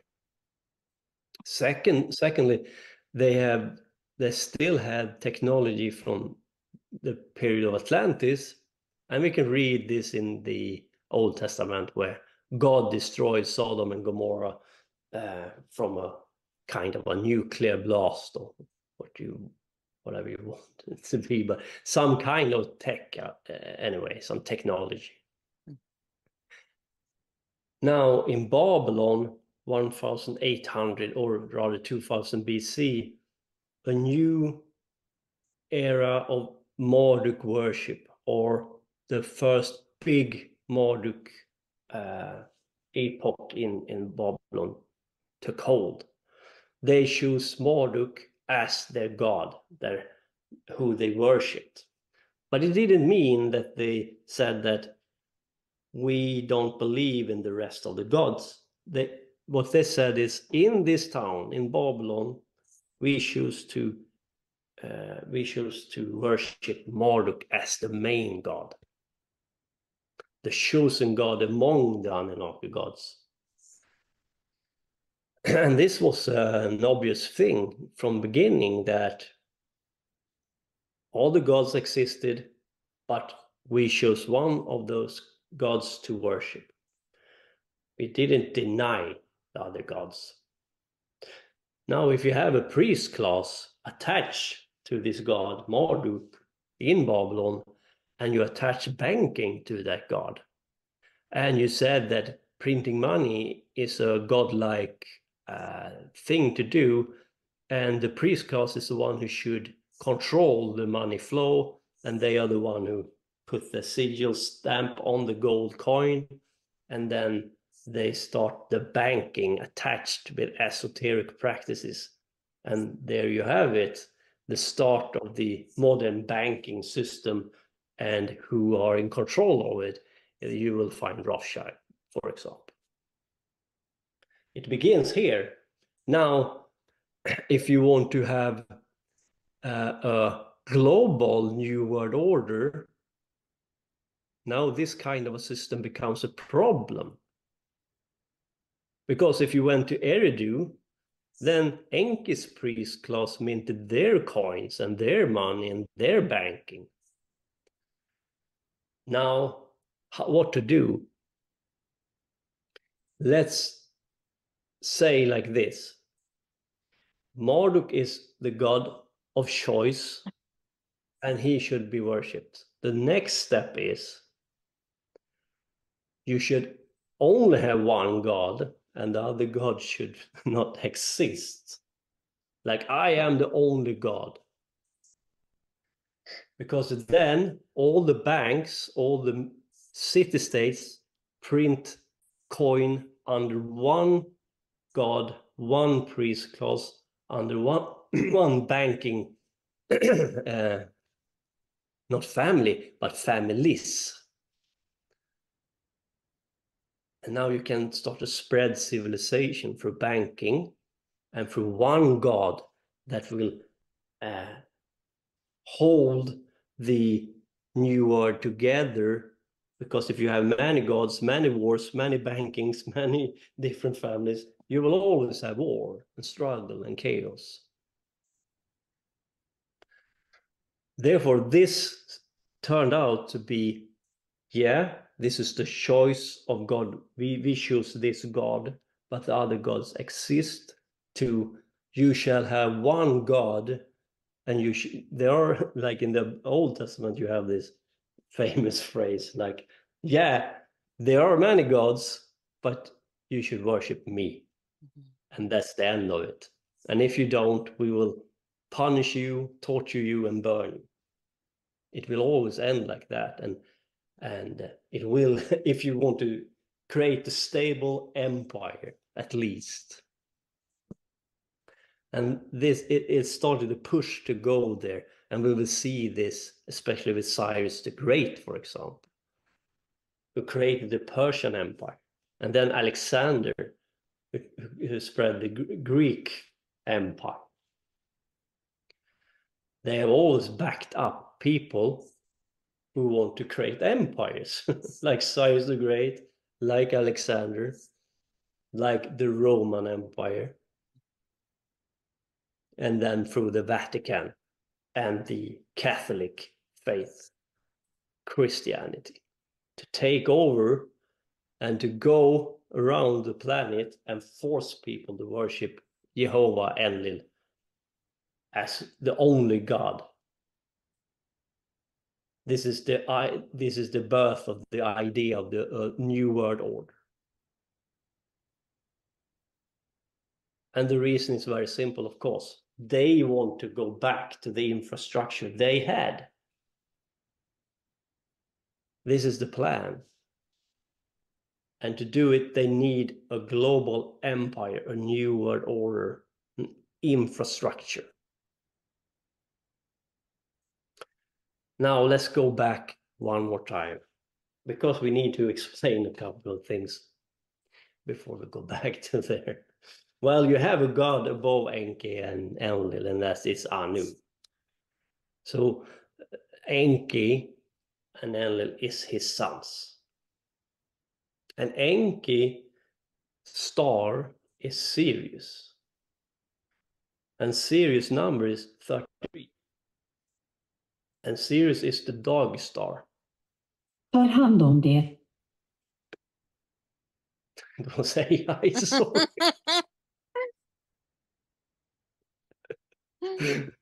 Oh, what's happening? Sorry, what happened? Oh, that's odd. Very odd. Sorry. Oh, yeah, you can edit, I hope. Yeah. Enki is Sirius. Star Sirius is Enki's star, the dog star. Marduk's planet is Jupiter. And then you have Enlil. What planet does Enlil rule? Well, that's a little bit in the dark. We don't really know, but we know that Enlil took over Jupiter. And Enlil's son, Ninurta, is Saturn. Now, what are we talking about here? We are, of course, not talking about the planet and the stars and so on, but we are talking about the force behind the planets, the stars. And the force behind these bodies you can manipulate or claim or distort through technology. To distort Saturn's sound or vibration slightly. You have another energy grid coming at us. And Saturn is the last planet before the illusion became matter. The illusion, the light, the vibration, the sound becomes solid. Saturn is the planet that, if you view the planets as computer ships, then Saturn is the last ship that all energy, sound, light go through before it becomes solid. If you can distort it slightly, then we have a false picture of reality. Therefore, Saturn is very important. And Saturn is under Ninurta's rule. The program is Ninurta. The program behind Saturn is Ninurta. And Ninurta is Enlil's son, and Enlil is Jehovah. Now, Enlil waged war against Marduk, because Marduk is another faction of the Anunnaki. Marduk is really Enki's son. And you can see Enki is the devil among the Anunnaki, and Enlil is the light, or God, or Jehovah.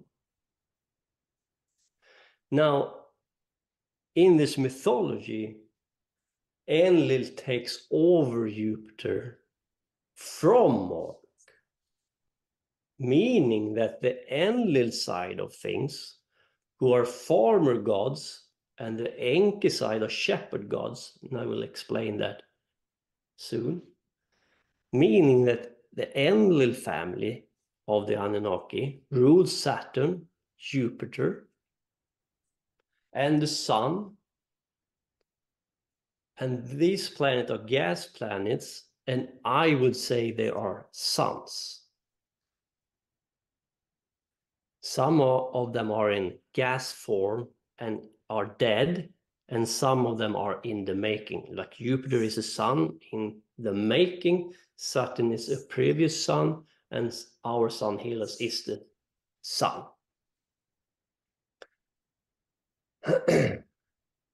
Now, what happened?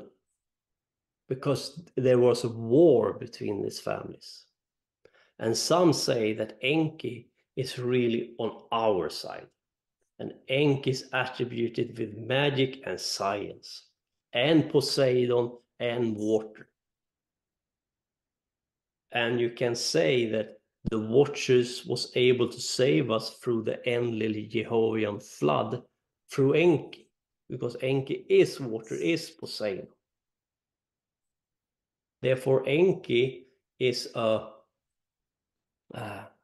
trickster or an infiltrator who have taken the side of humanity.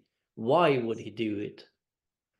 Because Enki, Enlil, and these forces start to be quite removed from us. They had a hard time to have a material form and to have an impact on the material plane. Therefore, they gave over the right to rule to the younger Anunnaki.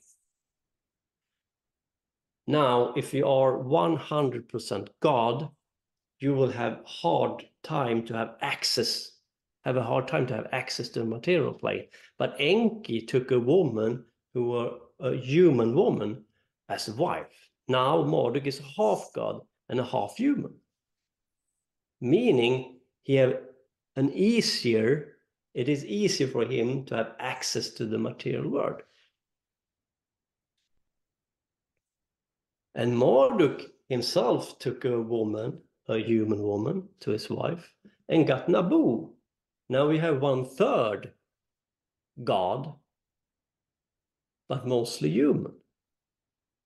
Now they have a demigod class of human gods who can act upon the material plane and do the god's bidding, or they can become corrupt and start their own agendas down here. And because Enki became quite removed, it was quite easy for Marduk to start his own agendas. And Enki became removed and his star was Sirius. Now Marduk, when he defeated Ninurta in the Greek mythology, Kronos versus Zeus, because another name for Marduk is Zeus. Ninurta, Kronos, wanted to swallow Marduk, but he defeated Kronos. He managed to bound up to have Saturn bound or restrained in order to keep chaos at bay and so on. The problem here is that Saturn is like a cork. If you close it, a lot of force will be bound up on our planet. You have to release it. It's the balance between the below and the above.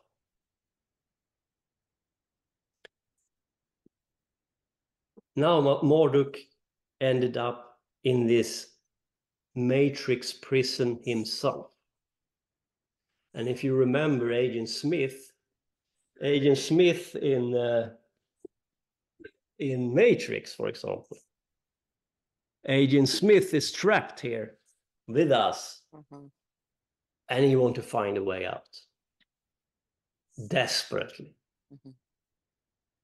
Now, that's very much what's going on here, because the Mardukite priest class start to build a tower in Babylon in order to open up the heavens again, because these forces started to work themselves on Marduk, Zeus, and he started to be corrupt himself and be more dense and more materialistic.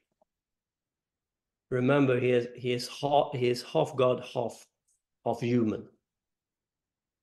Therefore, he can be corrupted like us, he can end up under the sway of Ninurta and his father Enlil.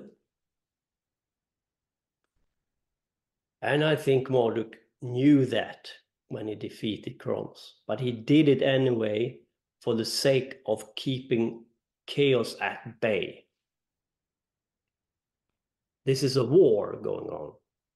It is a war over Jupiter and Saturn, who rules.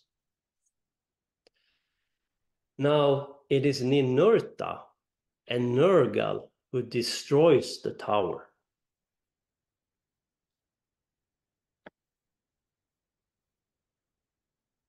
And the tower is a ziggurat, and a ziggurat is like a pyramid. The ziggurat from Sumer and Babylon. And they have 7 steps. And the most holy is, of course, at the top. And the ziggurat was used to print gold, print coins and stuff, and an esoteric elite priest class had access to it. And the most famous of these ziggurats is, of course, the Tower of Babel. But the real name is Etemen Anki, Temple of Heaven and Earth. Kadinger Raki, Babylon, Ziggurat of Babylon, destroyed by Ninurta, not created by Ninurta and his elite priest class Nimrod. Because what the Mardukites tried to do was to open up the matrix again, not to be trapped within it. But Ninurta and Enlil Jehovah wanted a different thing. And they have already showed us what they wanted through the flood. Doesn't mean that Marduk is the good guy here. Rather, he wanted to open the matrix to be able to reach to his father, Enki, Sirius 33, the Freemason star, the Freemason Royal Ark of Freemasonry, 33 degrees, the dog star. But he failed. And this time around, Enlil, Ninurta shattered the language, because language is science, language is memory, and we were trapped once more. The problem with the Mardukite idea is not to have all humanity in on this. No, this is a chosen few, an esoteric elite who should have access to the stars. And this is the difference from me as a Luciferian left-hand path. I want to free humanity, all of them. I think it is dangerous to have an elite ruling over us and keep the rest of us in the dark, because they will be corrupted. And they have been corrupted.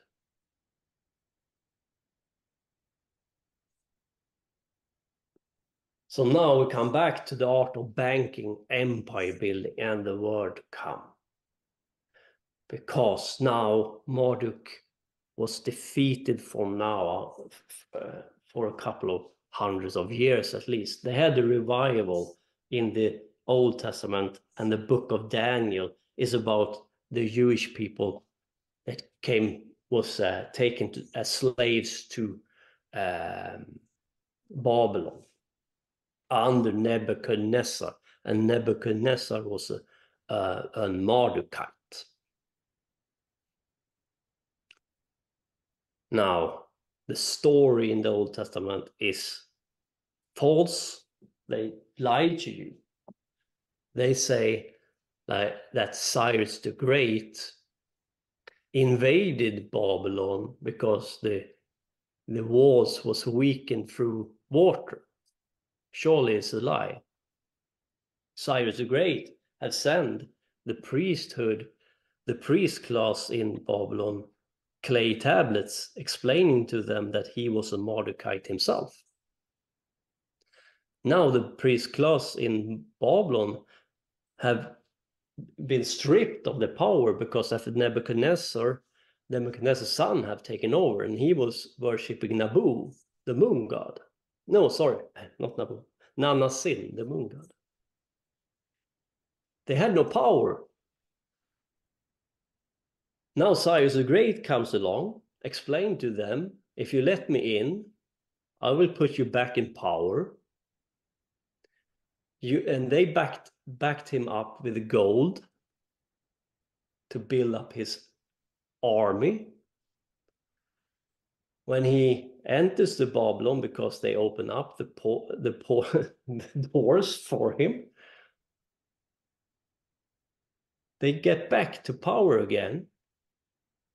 And now a very interesting thing happens. They release the Jewish people because Nebuchadnezzar wanted to rebuild the Tower of Babylon again, but he didn't get through with it.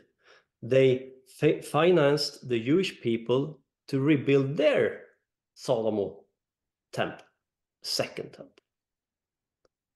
And it's called Zerubbabel, meaning from Babylon. And that is the temple the Freemasons think is holy. This is an important thing for them, right? And this Cyrus the Great, they say, is a Zoroastrian worshipper, but he's not. He's a Mordecai. Under different names, he then tried to create a huge empire under one god with a different name, with one banking family under one god, and that's the Persian Empire. This is the first try to create a new world order under one Anunnaki god. You should worship me, but there are other gods, but worship me. Becoming later on another thing when Enlil, through propaganda, takes back the power under him. So it's a propaganda war between these gods, the Enlil family and the Enki family. Now the shepherd gods is gods who can move through the skies. The farmer gods, they are using the ground and take down energy from above to below into the ground. They plow down energy grids within the earth. Sounds good. The problem is it is like water. If you pour too much water on a flower, it will die. If you pour down energy, too much energy into the ground, then the ground will rot.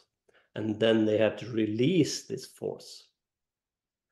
And to release this force, and the matrix is closed, remember, they've destroyed the tower, they will do it through human sacrifice and so on, to release energy. We become the releasing force because they have plowed down too much energy into the earth. Now this Ninurta is the demiurge, is the black cube of Saturn, is Saturn. Kaaba, for example. You mentioned the people who have the cube on their forehead, for example. And the Christian worship the sun. And the sun, Shamash, is also on Enlil's side. It's the same family. Now, the human sacrifice part comes in to sacrifice to Saturn. And that's Jehovah's son. They worship the demiurge and his father.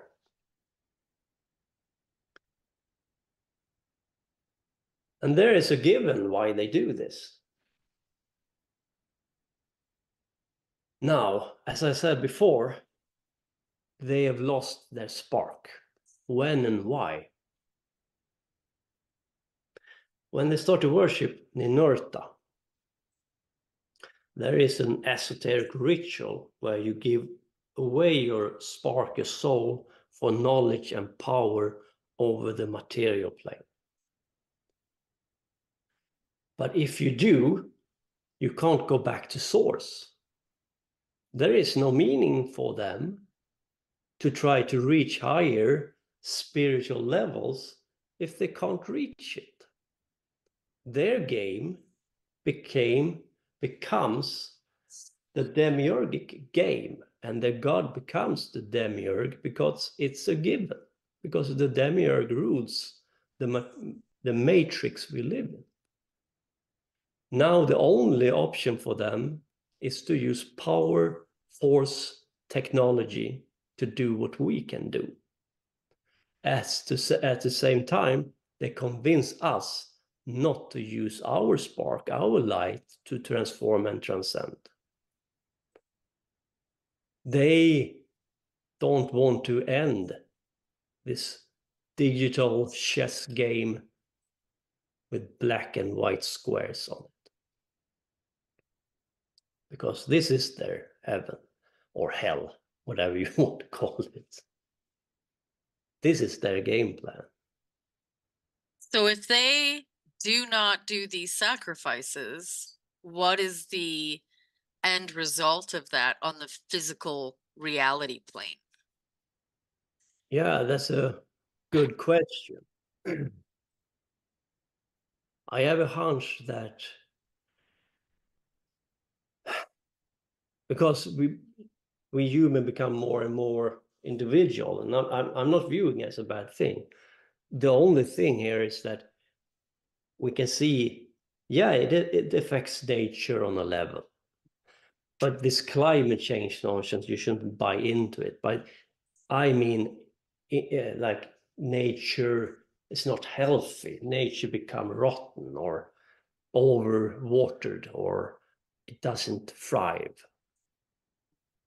as it should be. That's what I feel like. I don't have anything to back it up. And do they look for specific bloodlines that have more sun, more gold? Yeah, there is in Persia or Iran, they talk about this blue-eyed Aryan race. This race we called in esoteric language the fairy race. The fairy race or elven race have a little bit more DNA from the gods within them. The fairy race have been manipulated, the elven race, sorry, to do the war for them, to colonize other people, to destroy through technology, because you can see the difference between the races. And I'm not saying that anyone is better than the other, but there is a clearly difference within the races. The blue eyes or the Europeans, they go around and colonize people and try to get hold of land and stay there. For example, the black race, they are satisfied with Africa. They don't want to expand. The Chinese went to America in the 1400s, but went back again. They weren't interested in colonize it. But then the white race, the blue as white, come and they try to get hold of the land because they want to expand. They are adventurous. They can they are very expensive. Expansion is the game. And now when we have done their bidding, they turn around and say, look how bad you have behaved. Now you have to destroy your own culture with immigration. But we have done their bidding, but now they are a little bit afraid of us because they know that we are more like warlike technology and stuff like that. What we have lost is connection to nature. And I think we have a lot to learn from the Indian races, the American Indians and so on. I don't think it's only for the good. We have lost things through this. But I think if they can choose a sacrifice, they like to sacrifice the blue-eyed, the elven race to the gods, who doesn't belong to them. And then you have the green eyes, the red-haired Irish people, Tuatha Dé Danann. Tuatha Dé Danann has even more God DNA within them, according to esoteric lore. And people doesn't like to talk about this because Hitler started using this as a propaganda. So yeah, I would think, or the green-eyed, black-haired people. Yeah. There are differences in us, and doesn't mean that we are one family. I think we can help each other. But if the question of sacrifice, I think the best sacrifice for them is in the elven Tuatha Dé Danann race. Yeah. And where do you think the O negative bloodline comes into this all? Is that the Nephilim? Yeah, it is the Nephilim. And they were mighty warriors, not only in stature, but also in power, spirit. And we all have some of them in us still. Yeah. But that's a huge story. And yes, I have to say yes to that question. Okay. Not only because I say so, but because the Watcher have said so. Right. So from here on, from Cyrus the Great, from the building of the empires, they start to lay the new grid. But remember, it is nothing new about it except the technology. They want to use a different kind of technology than before, but it's the same idea. Do you think that them going deeply into esotericism of the 33 degrees, 33 staircase to heaven, etc., is a way for them to achieve the creation of another Tower of Babel? Yeah, very interesting. I think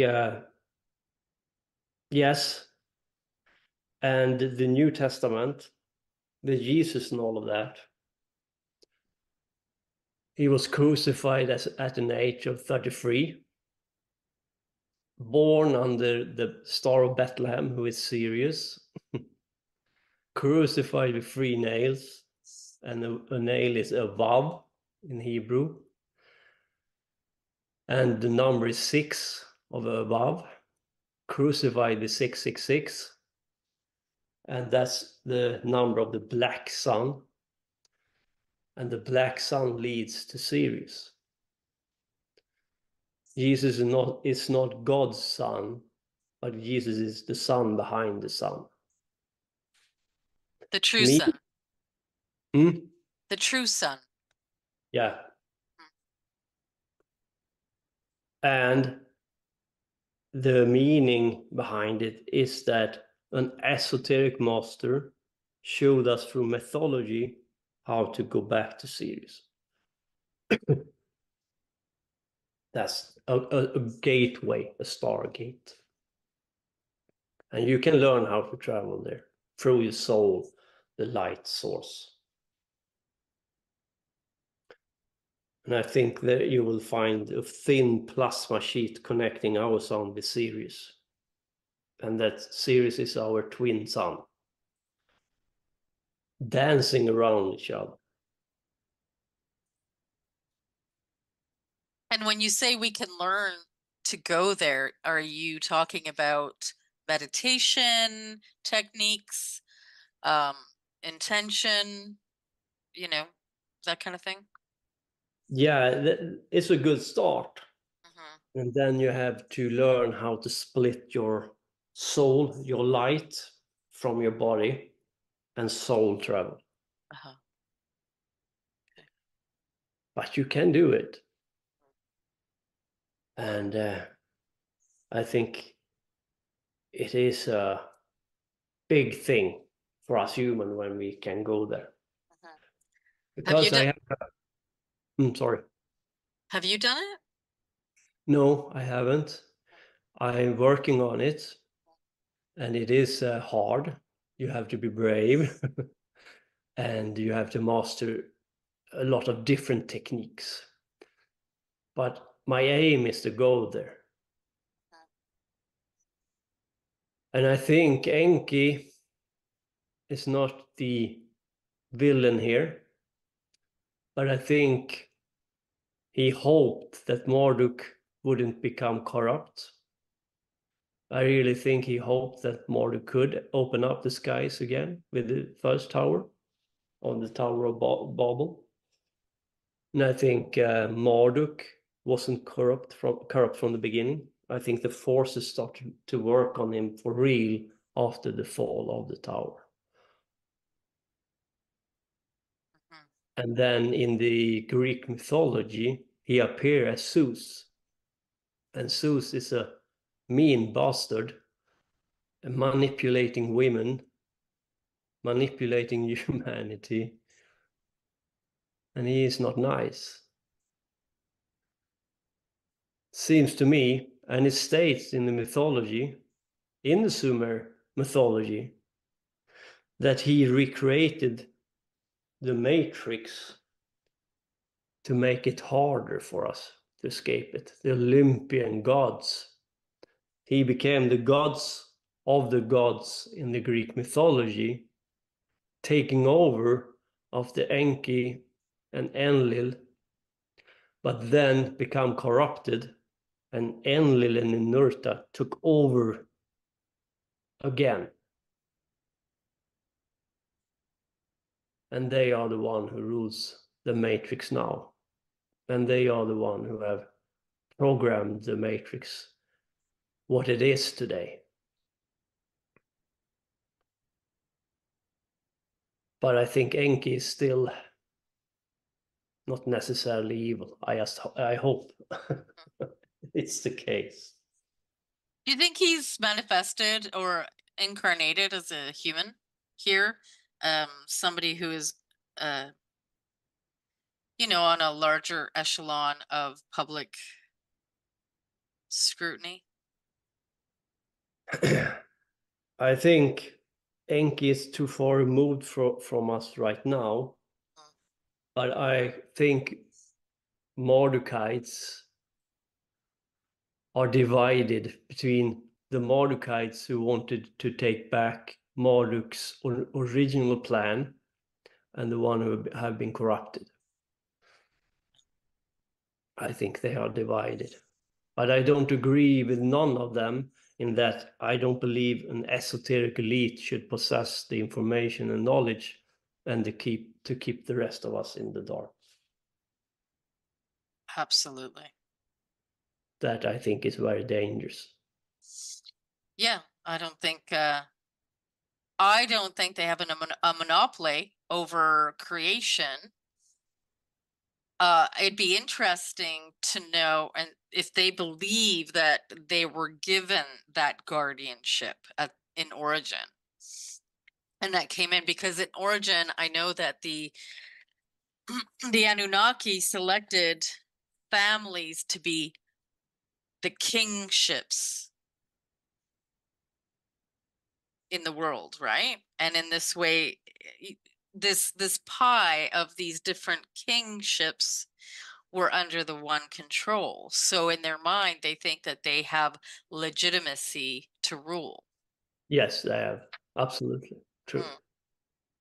Mm. And I think many mimicking, as I said before, if you're an esoteric priest class and worship Marduk, they aim to mimic his personality and do his breathing in the material plane through him.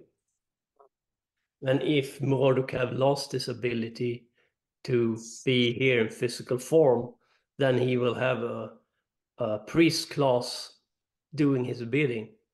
And I think it is a war going on between the factions still. I don't agree that everyone is cahoot with each other. I see breakaway groups. I see different agendas. And I think some of them want to bring in the gods again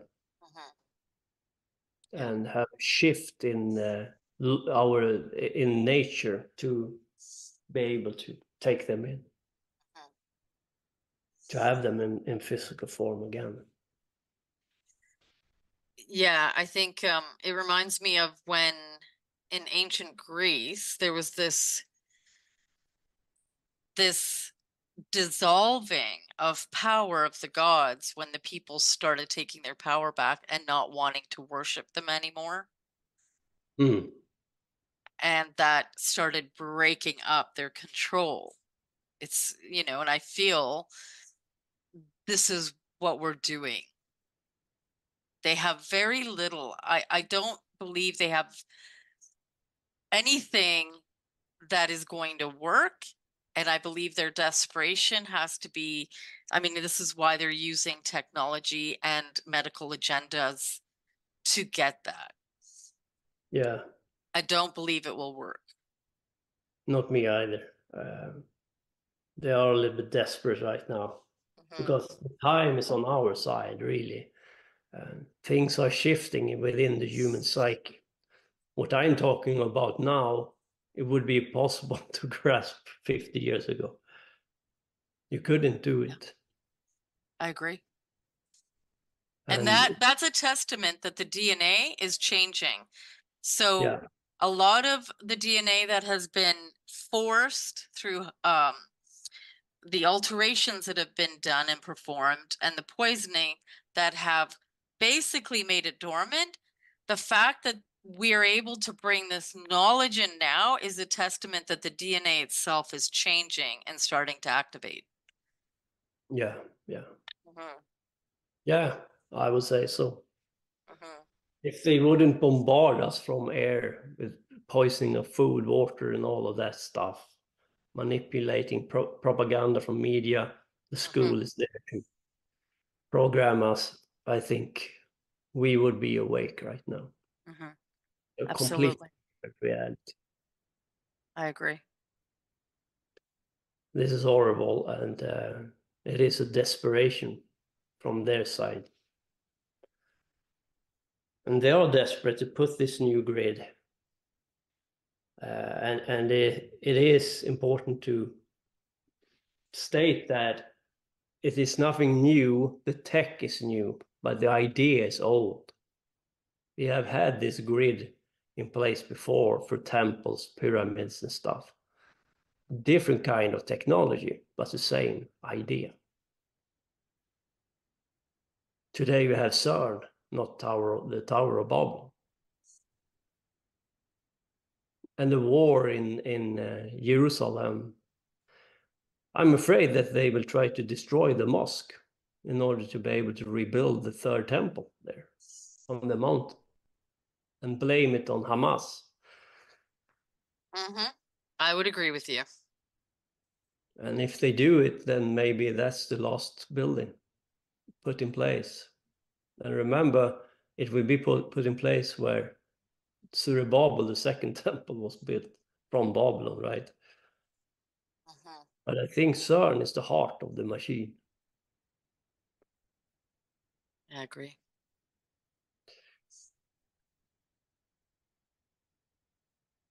No, sorry, wrong way. Yeah, we have to talk a little about the cliphotic tree here, the tree in the Garden of Eden, the tree of knowledge. And this is the dark tree, and people think it's evil and so on. Well, it is dark because it is about our unconscious, and when we bring that up to the surface, we will see a lot of things. But it's for the purpose to transform it. But here I want to point out number 6, Thagirion. It's the heart of the tree. And Can you that's make that bigger, David? Because we can't see the writing in it. It's so small. Yeah, it says Thagirion. The number is 6, and then Okay. Thagirion. Okay. Keep that in mind. I will make it more. I will make it more profound for you and more like in your face. But that's the cliphotic tree, and that's the black sun, Thagirion, and the number is 6. And on the day side of the tree of life, that's our sun. So if you go through our sun, or if you work with its forces, you work with the black sun, the sun behind the sun. And we have a black sun within us, and there are also a physical manifestation in form of Sirius outside of us. And here you have Thagirion, the symbol of Thagirion, and see a black, white sun, but you can't make it black on a black background. But that is Thagirion, and the number of Thagirion is 666. The heart of the tree, the black sun.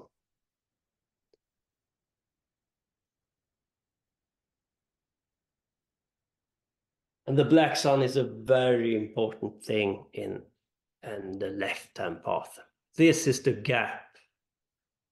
This is where the esoteric elite can't go further through spirit.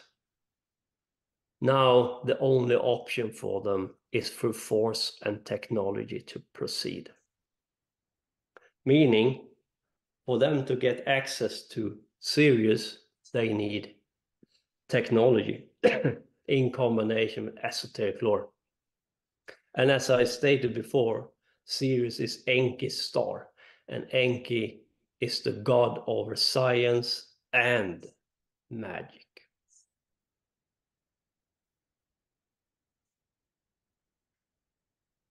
And another name for Sirius is Sotis Sirius. And this how they do, how it come across in Egypt, how they symbolize it. You have an obelisk, a star, and like a half round. It's like, but it is the moon, of course. You have the obelisk, Sirius, and the moon. Why? In order for them to get access to Sirius, they have to go through the moon, from the moon to the sun, and from the sun to the black sun, Sirius. Meaning they have to connect Earth with the moon, moon with the sun with Sirius. And there you have the Stargate.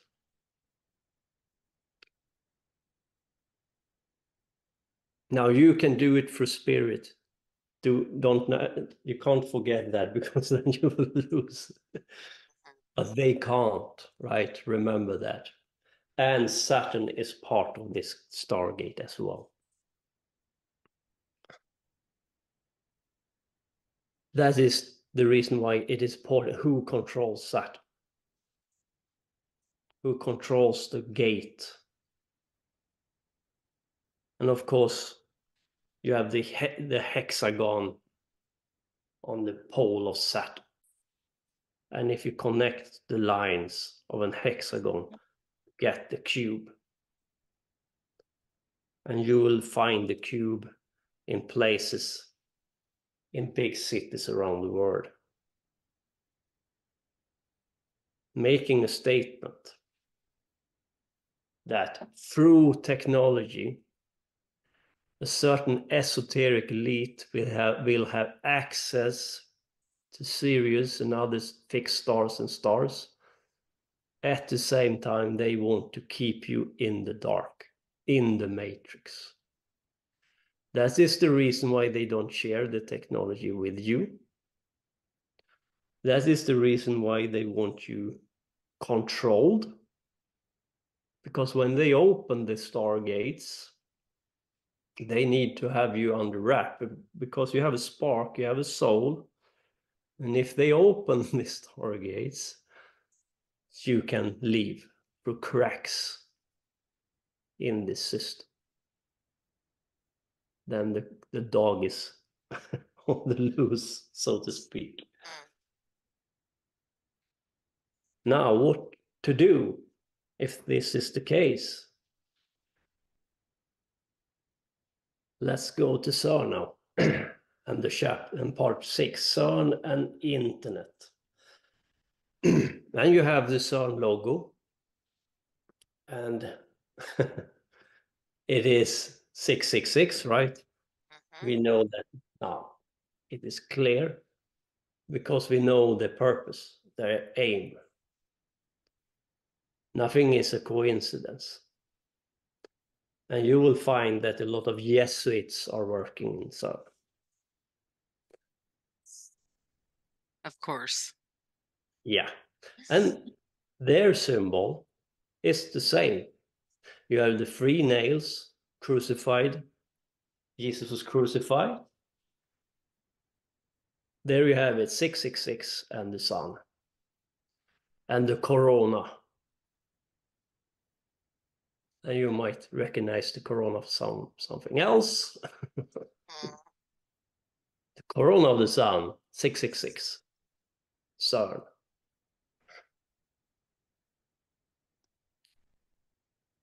Who gave us the internet? It was CERN and it was DARPA. Now you have to decide, do you think it was to be kind to us? Or did they have some nefarious purpose for this? Did they want to connect us to CERN, for example, through internet, data mining, DARPA, internet, cell phones? You have all in this card, tarot card, number 6 in the tower, and the guys at CERN gave the woman a prize for this tarot deck. What do you mean by that? Like they gave her a price? What do you mean? They gave her like a prize for the best artwork. Okay. Like that. Okay. Very strange. Very strange. And the 666. And I know that's a part of the inversion that happened here to make the 666 into a demonic number. But Yeah. in the esotericism and in the tree of life, what is the 666? Yeah. The 666 is on the tree of death or knowledge, or the cliphotic tree, meaning that when you enter 666, you go within yourself to the black sun within yourself. That is a huge thing. Now you need your heart with you. Now you need your spark, your soul with you. It is like being with a powerful force energy. Imagine a big orchestra playing and you get mesmerized by it, by its darkness, but also by its beauty. And you have to listen to the music and concentrate and focus when a gap creates through this music. And then the only way for you to find the gap and to take it it's not through your rational mind, but through your heart, spirit spark. And that hole, that gap is your way to the other side.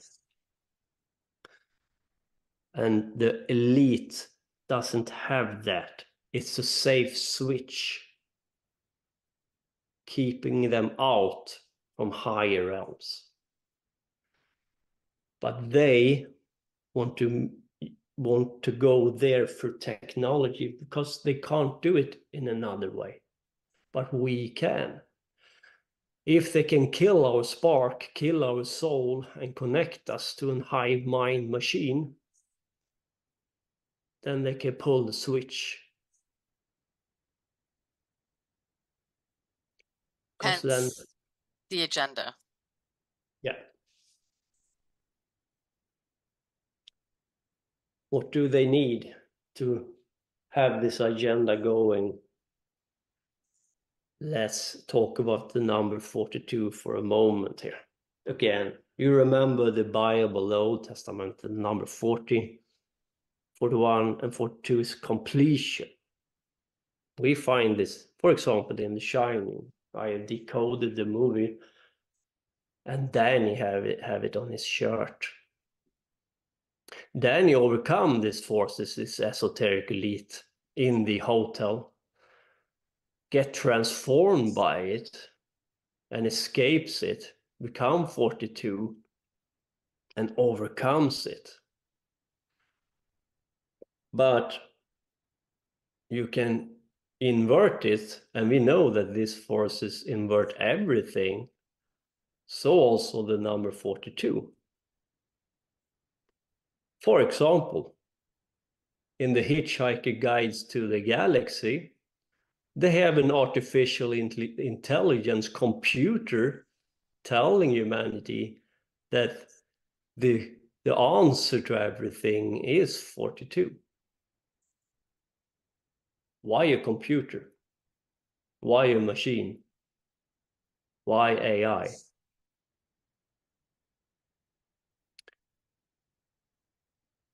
In Revelation, we have the number 42. And Revelation was probably written by the esoteric elite as a blueprint for their plan. Because this plan is long in the making, as I said. They are under the demiurgic control. Their plan is for the material to be gods here. If we can't rule in heaven, then we will rule in hell or in the material plane instead. And if you read Revelation after this presentation, some of it will make sense for you. And even in other parts of the Old Testament and the New one.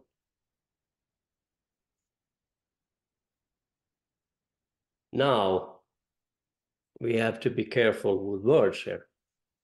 But this wonderful medicine Bill Gates gave us and other crooks, the elite. And this is not my state. I'm not the one who state this. This is from their patent. But here we go. They're talking about polynucleotide. The same polynucleotide may be structurally modified from ATCG to ATCCCG. Here, the nucleotide CC has been inserted, resulting in a structural modification of the polynucleotide. They are talking about DNA here. Let's use a simple gematria based on the number 6 here. On this ATCCCG, what do we get? AT5MEC2G. If we don't break it down, we get 222. But if we break it down, we get 42. And you can claim it is a coincidence. And yes, you can if you want to. But remember, it doesn't make the rest of my case invalid. But this is an example they are doing from their own research pattern.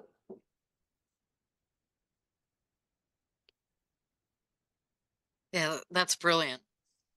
And I don't remember why I felt I had to do this gematria on it, but I felt it was important. And when I saw it in front of me, it was like, yeah, what to say? Profound. That says it all. Yeah. And combined it with what I have talked about before that and understand what's going on here. This is another card from the Hexen 2.0, the moon card, the number 18. And what do we found? We found transhumanism in combination to AI, to the moon, and internet. And we know that they want to have an interplanetary internet aimed at the moon, meaning that they will connect humanity through medicine and technology, connect us to the 5G net. 5G net is connected to CERN. CERN is aimed at the black sun, the moon, an interplanetary internet.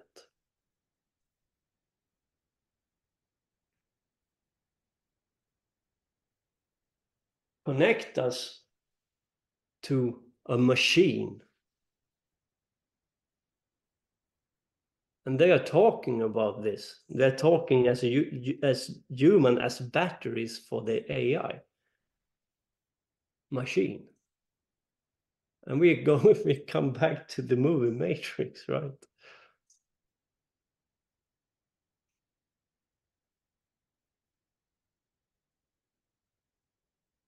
What do they want? They want to create what we call a singularity, where the human is just part of the machine at the same time are the battery of the machine, connecting digital banking, money, cars, factories, planets, and take away our spark. All in one go. One agenda, one shot, or a cup.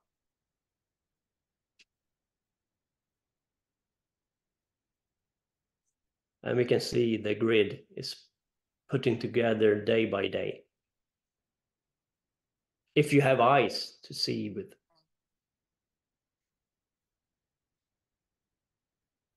And CERN had a nice opening ritual. And it begins with a bunch of people walking as zombies, lifeless, soulless. And it is, of course, a reference to the movie Metropolis from 1927, where they have a communist agenda, sacrifice to Moloch, transhumanism, Marxism. All of this is in that old movie. Almost all of it. I'm not talking about internet and stuff, but if you view the movie Metropolis, it's on YouTube. You will see a lot of this. 1927. Nothing is new. Now, this doesn't sound too good, but now I have last good message. And that is, the watchers have stated that we will be put through hard times.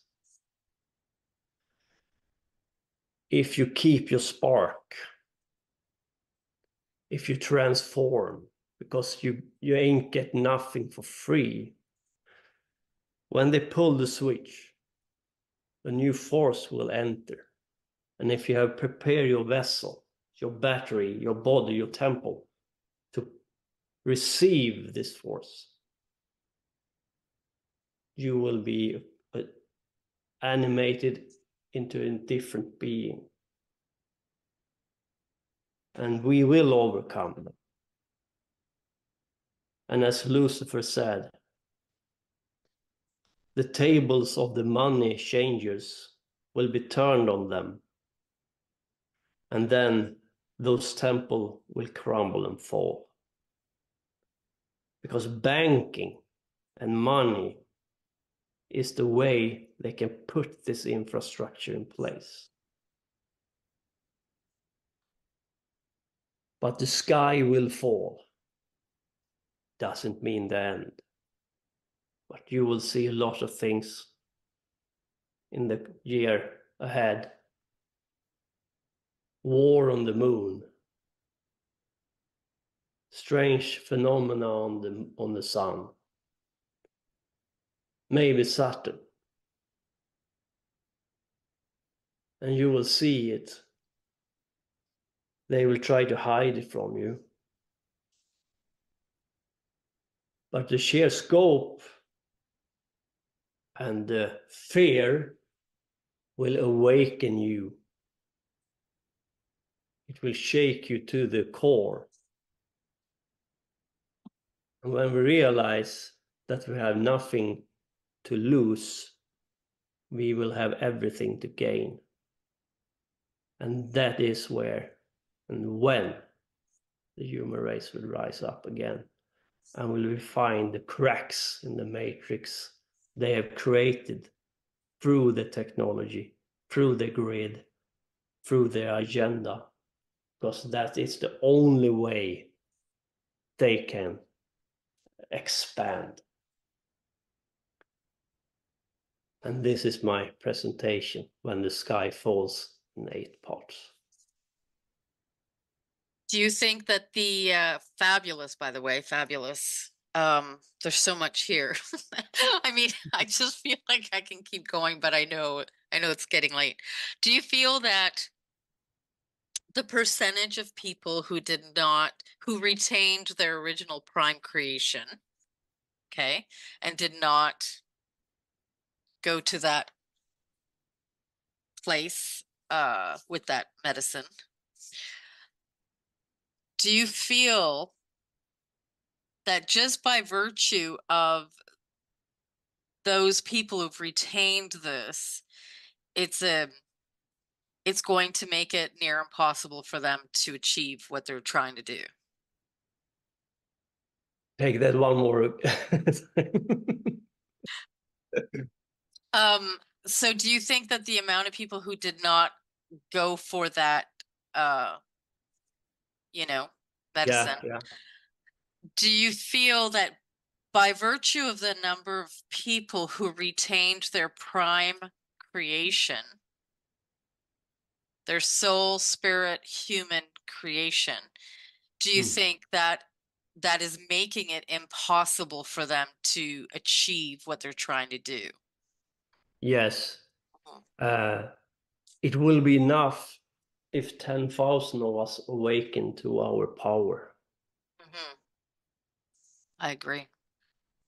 We will be too powerful for them to hold back. And maybe, and this is a little bit sad because many people will not make it, but we have been here before as a race, and we will replenish the earth. We will evolve. And when you say prepare your vessel for this opening, because they can't do what they're going to do unless those cracks happen. I mean, it's almost like you open a stargate, the stargate opens, right? Yeah.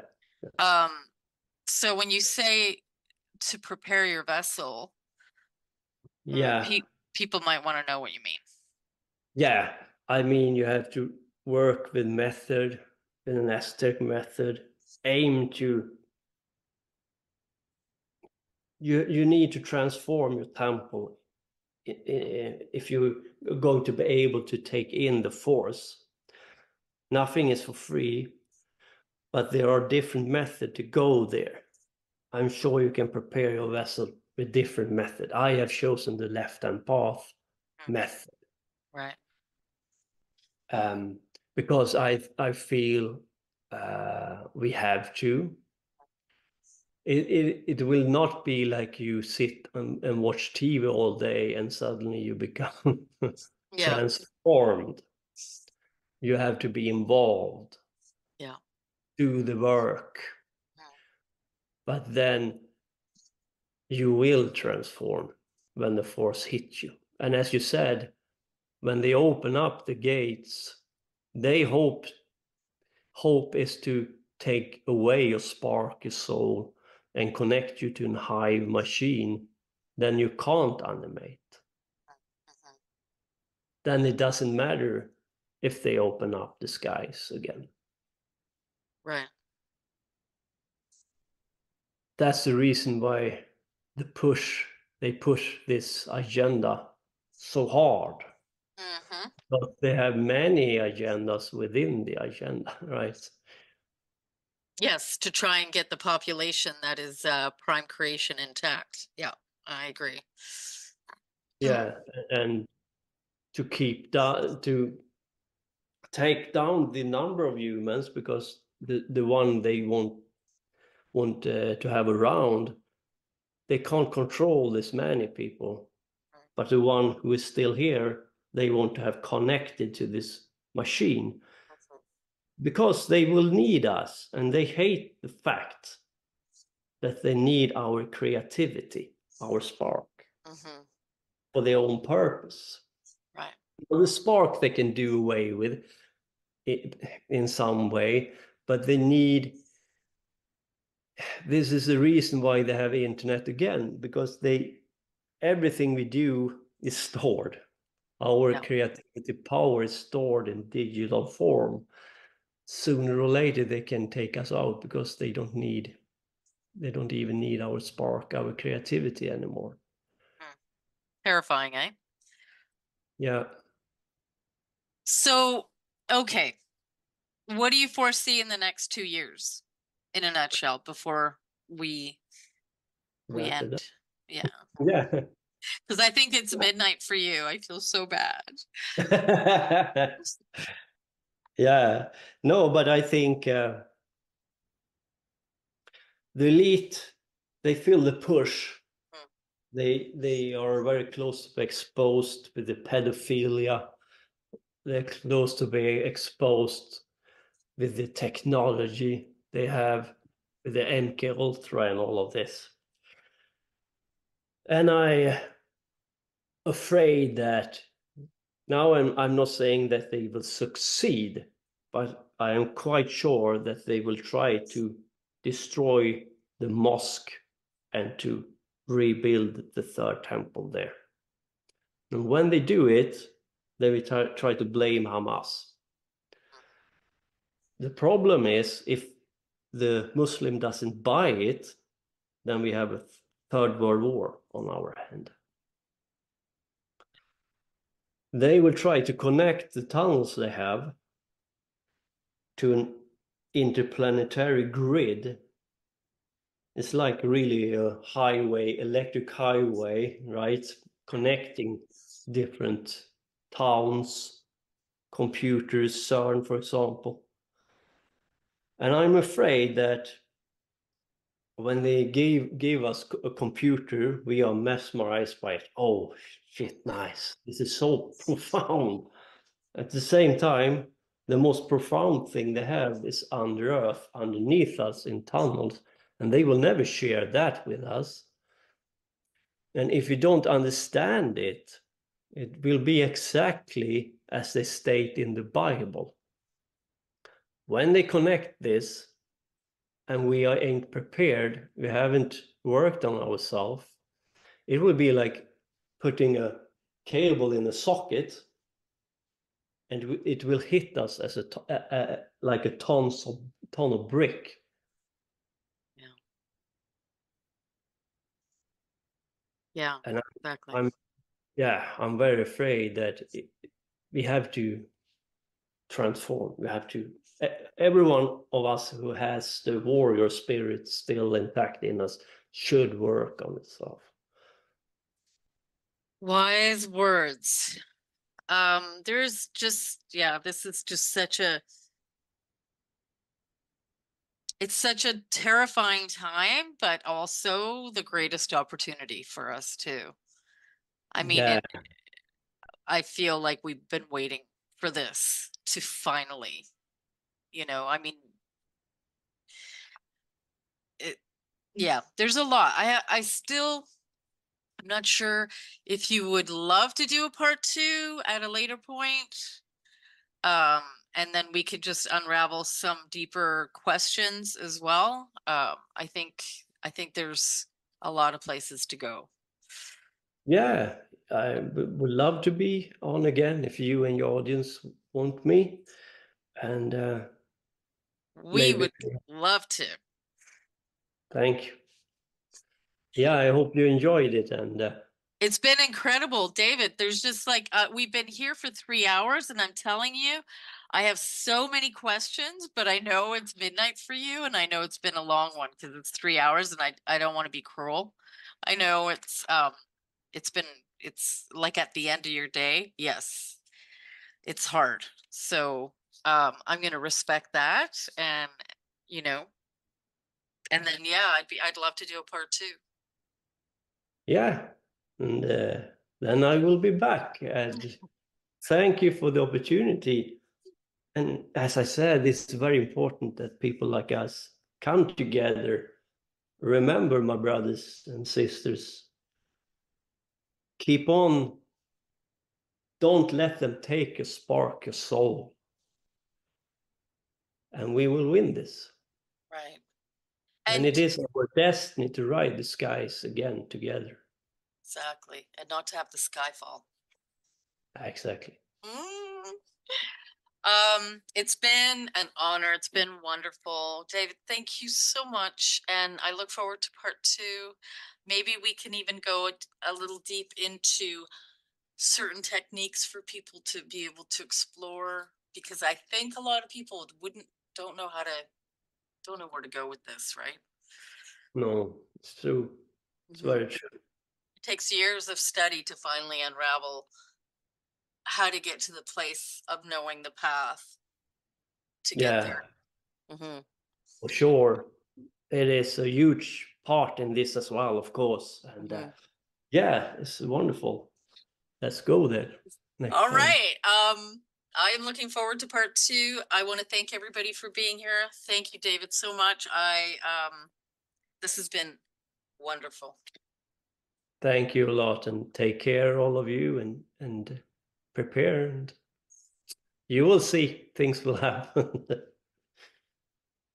Well, good night, everyone, and thank you. Good night.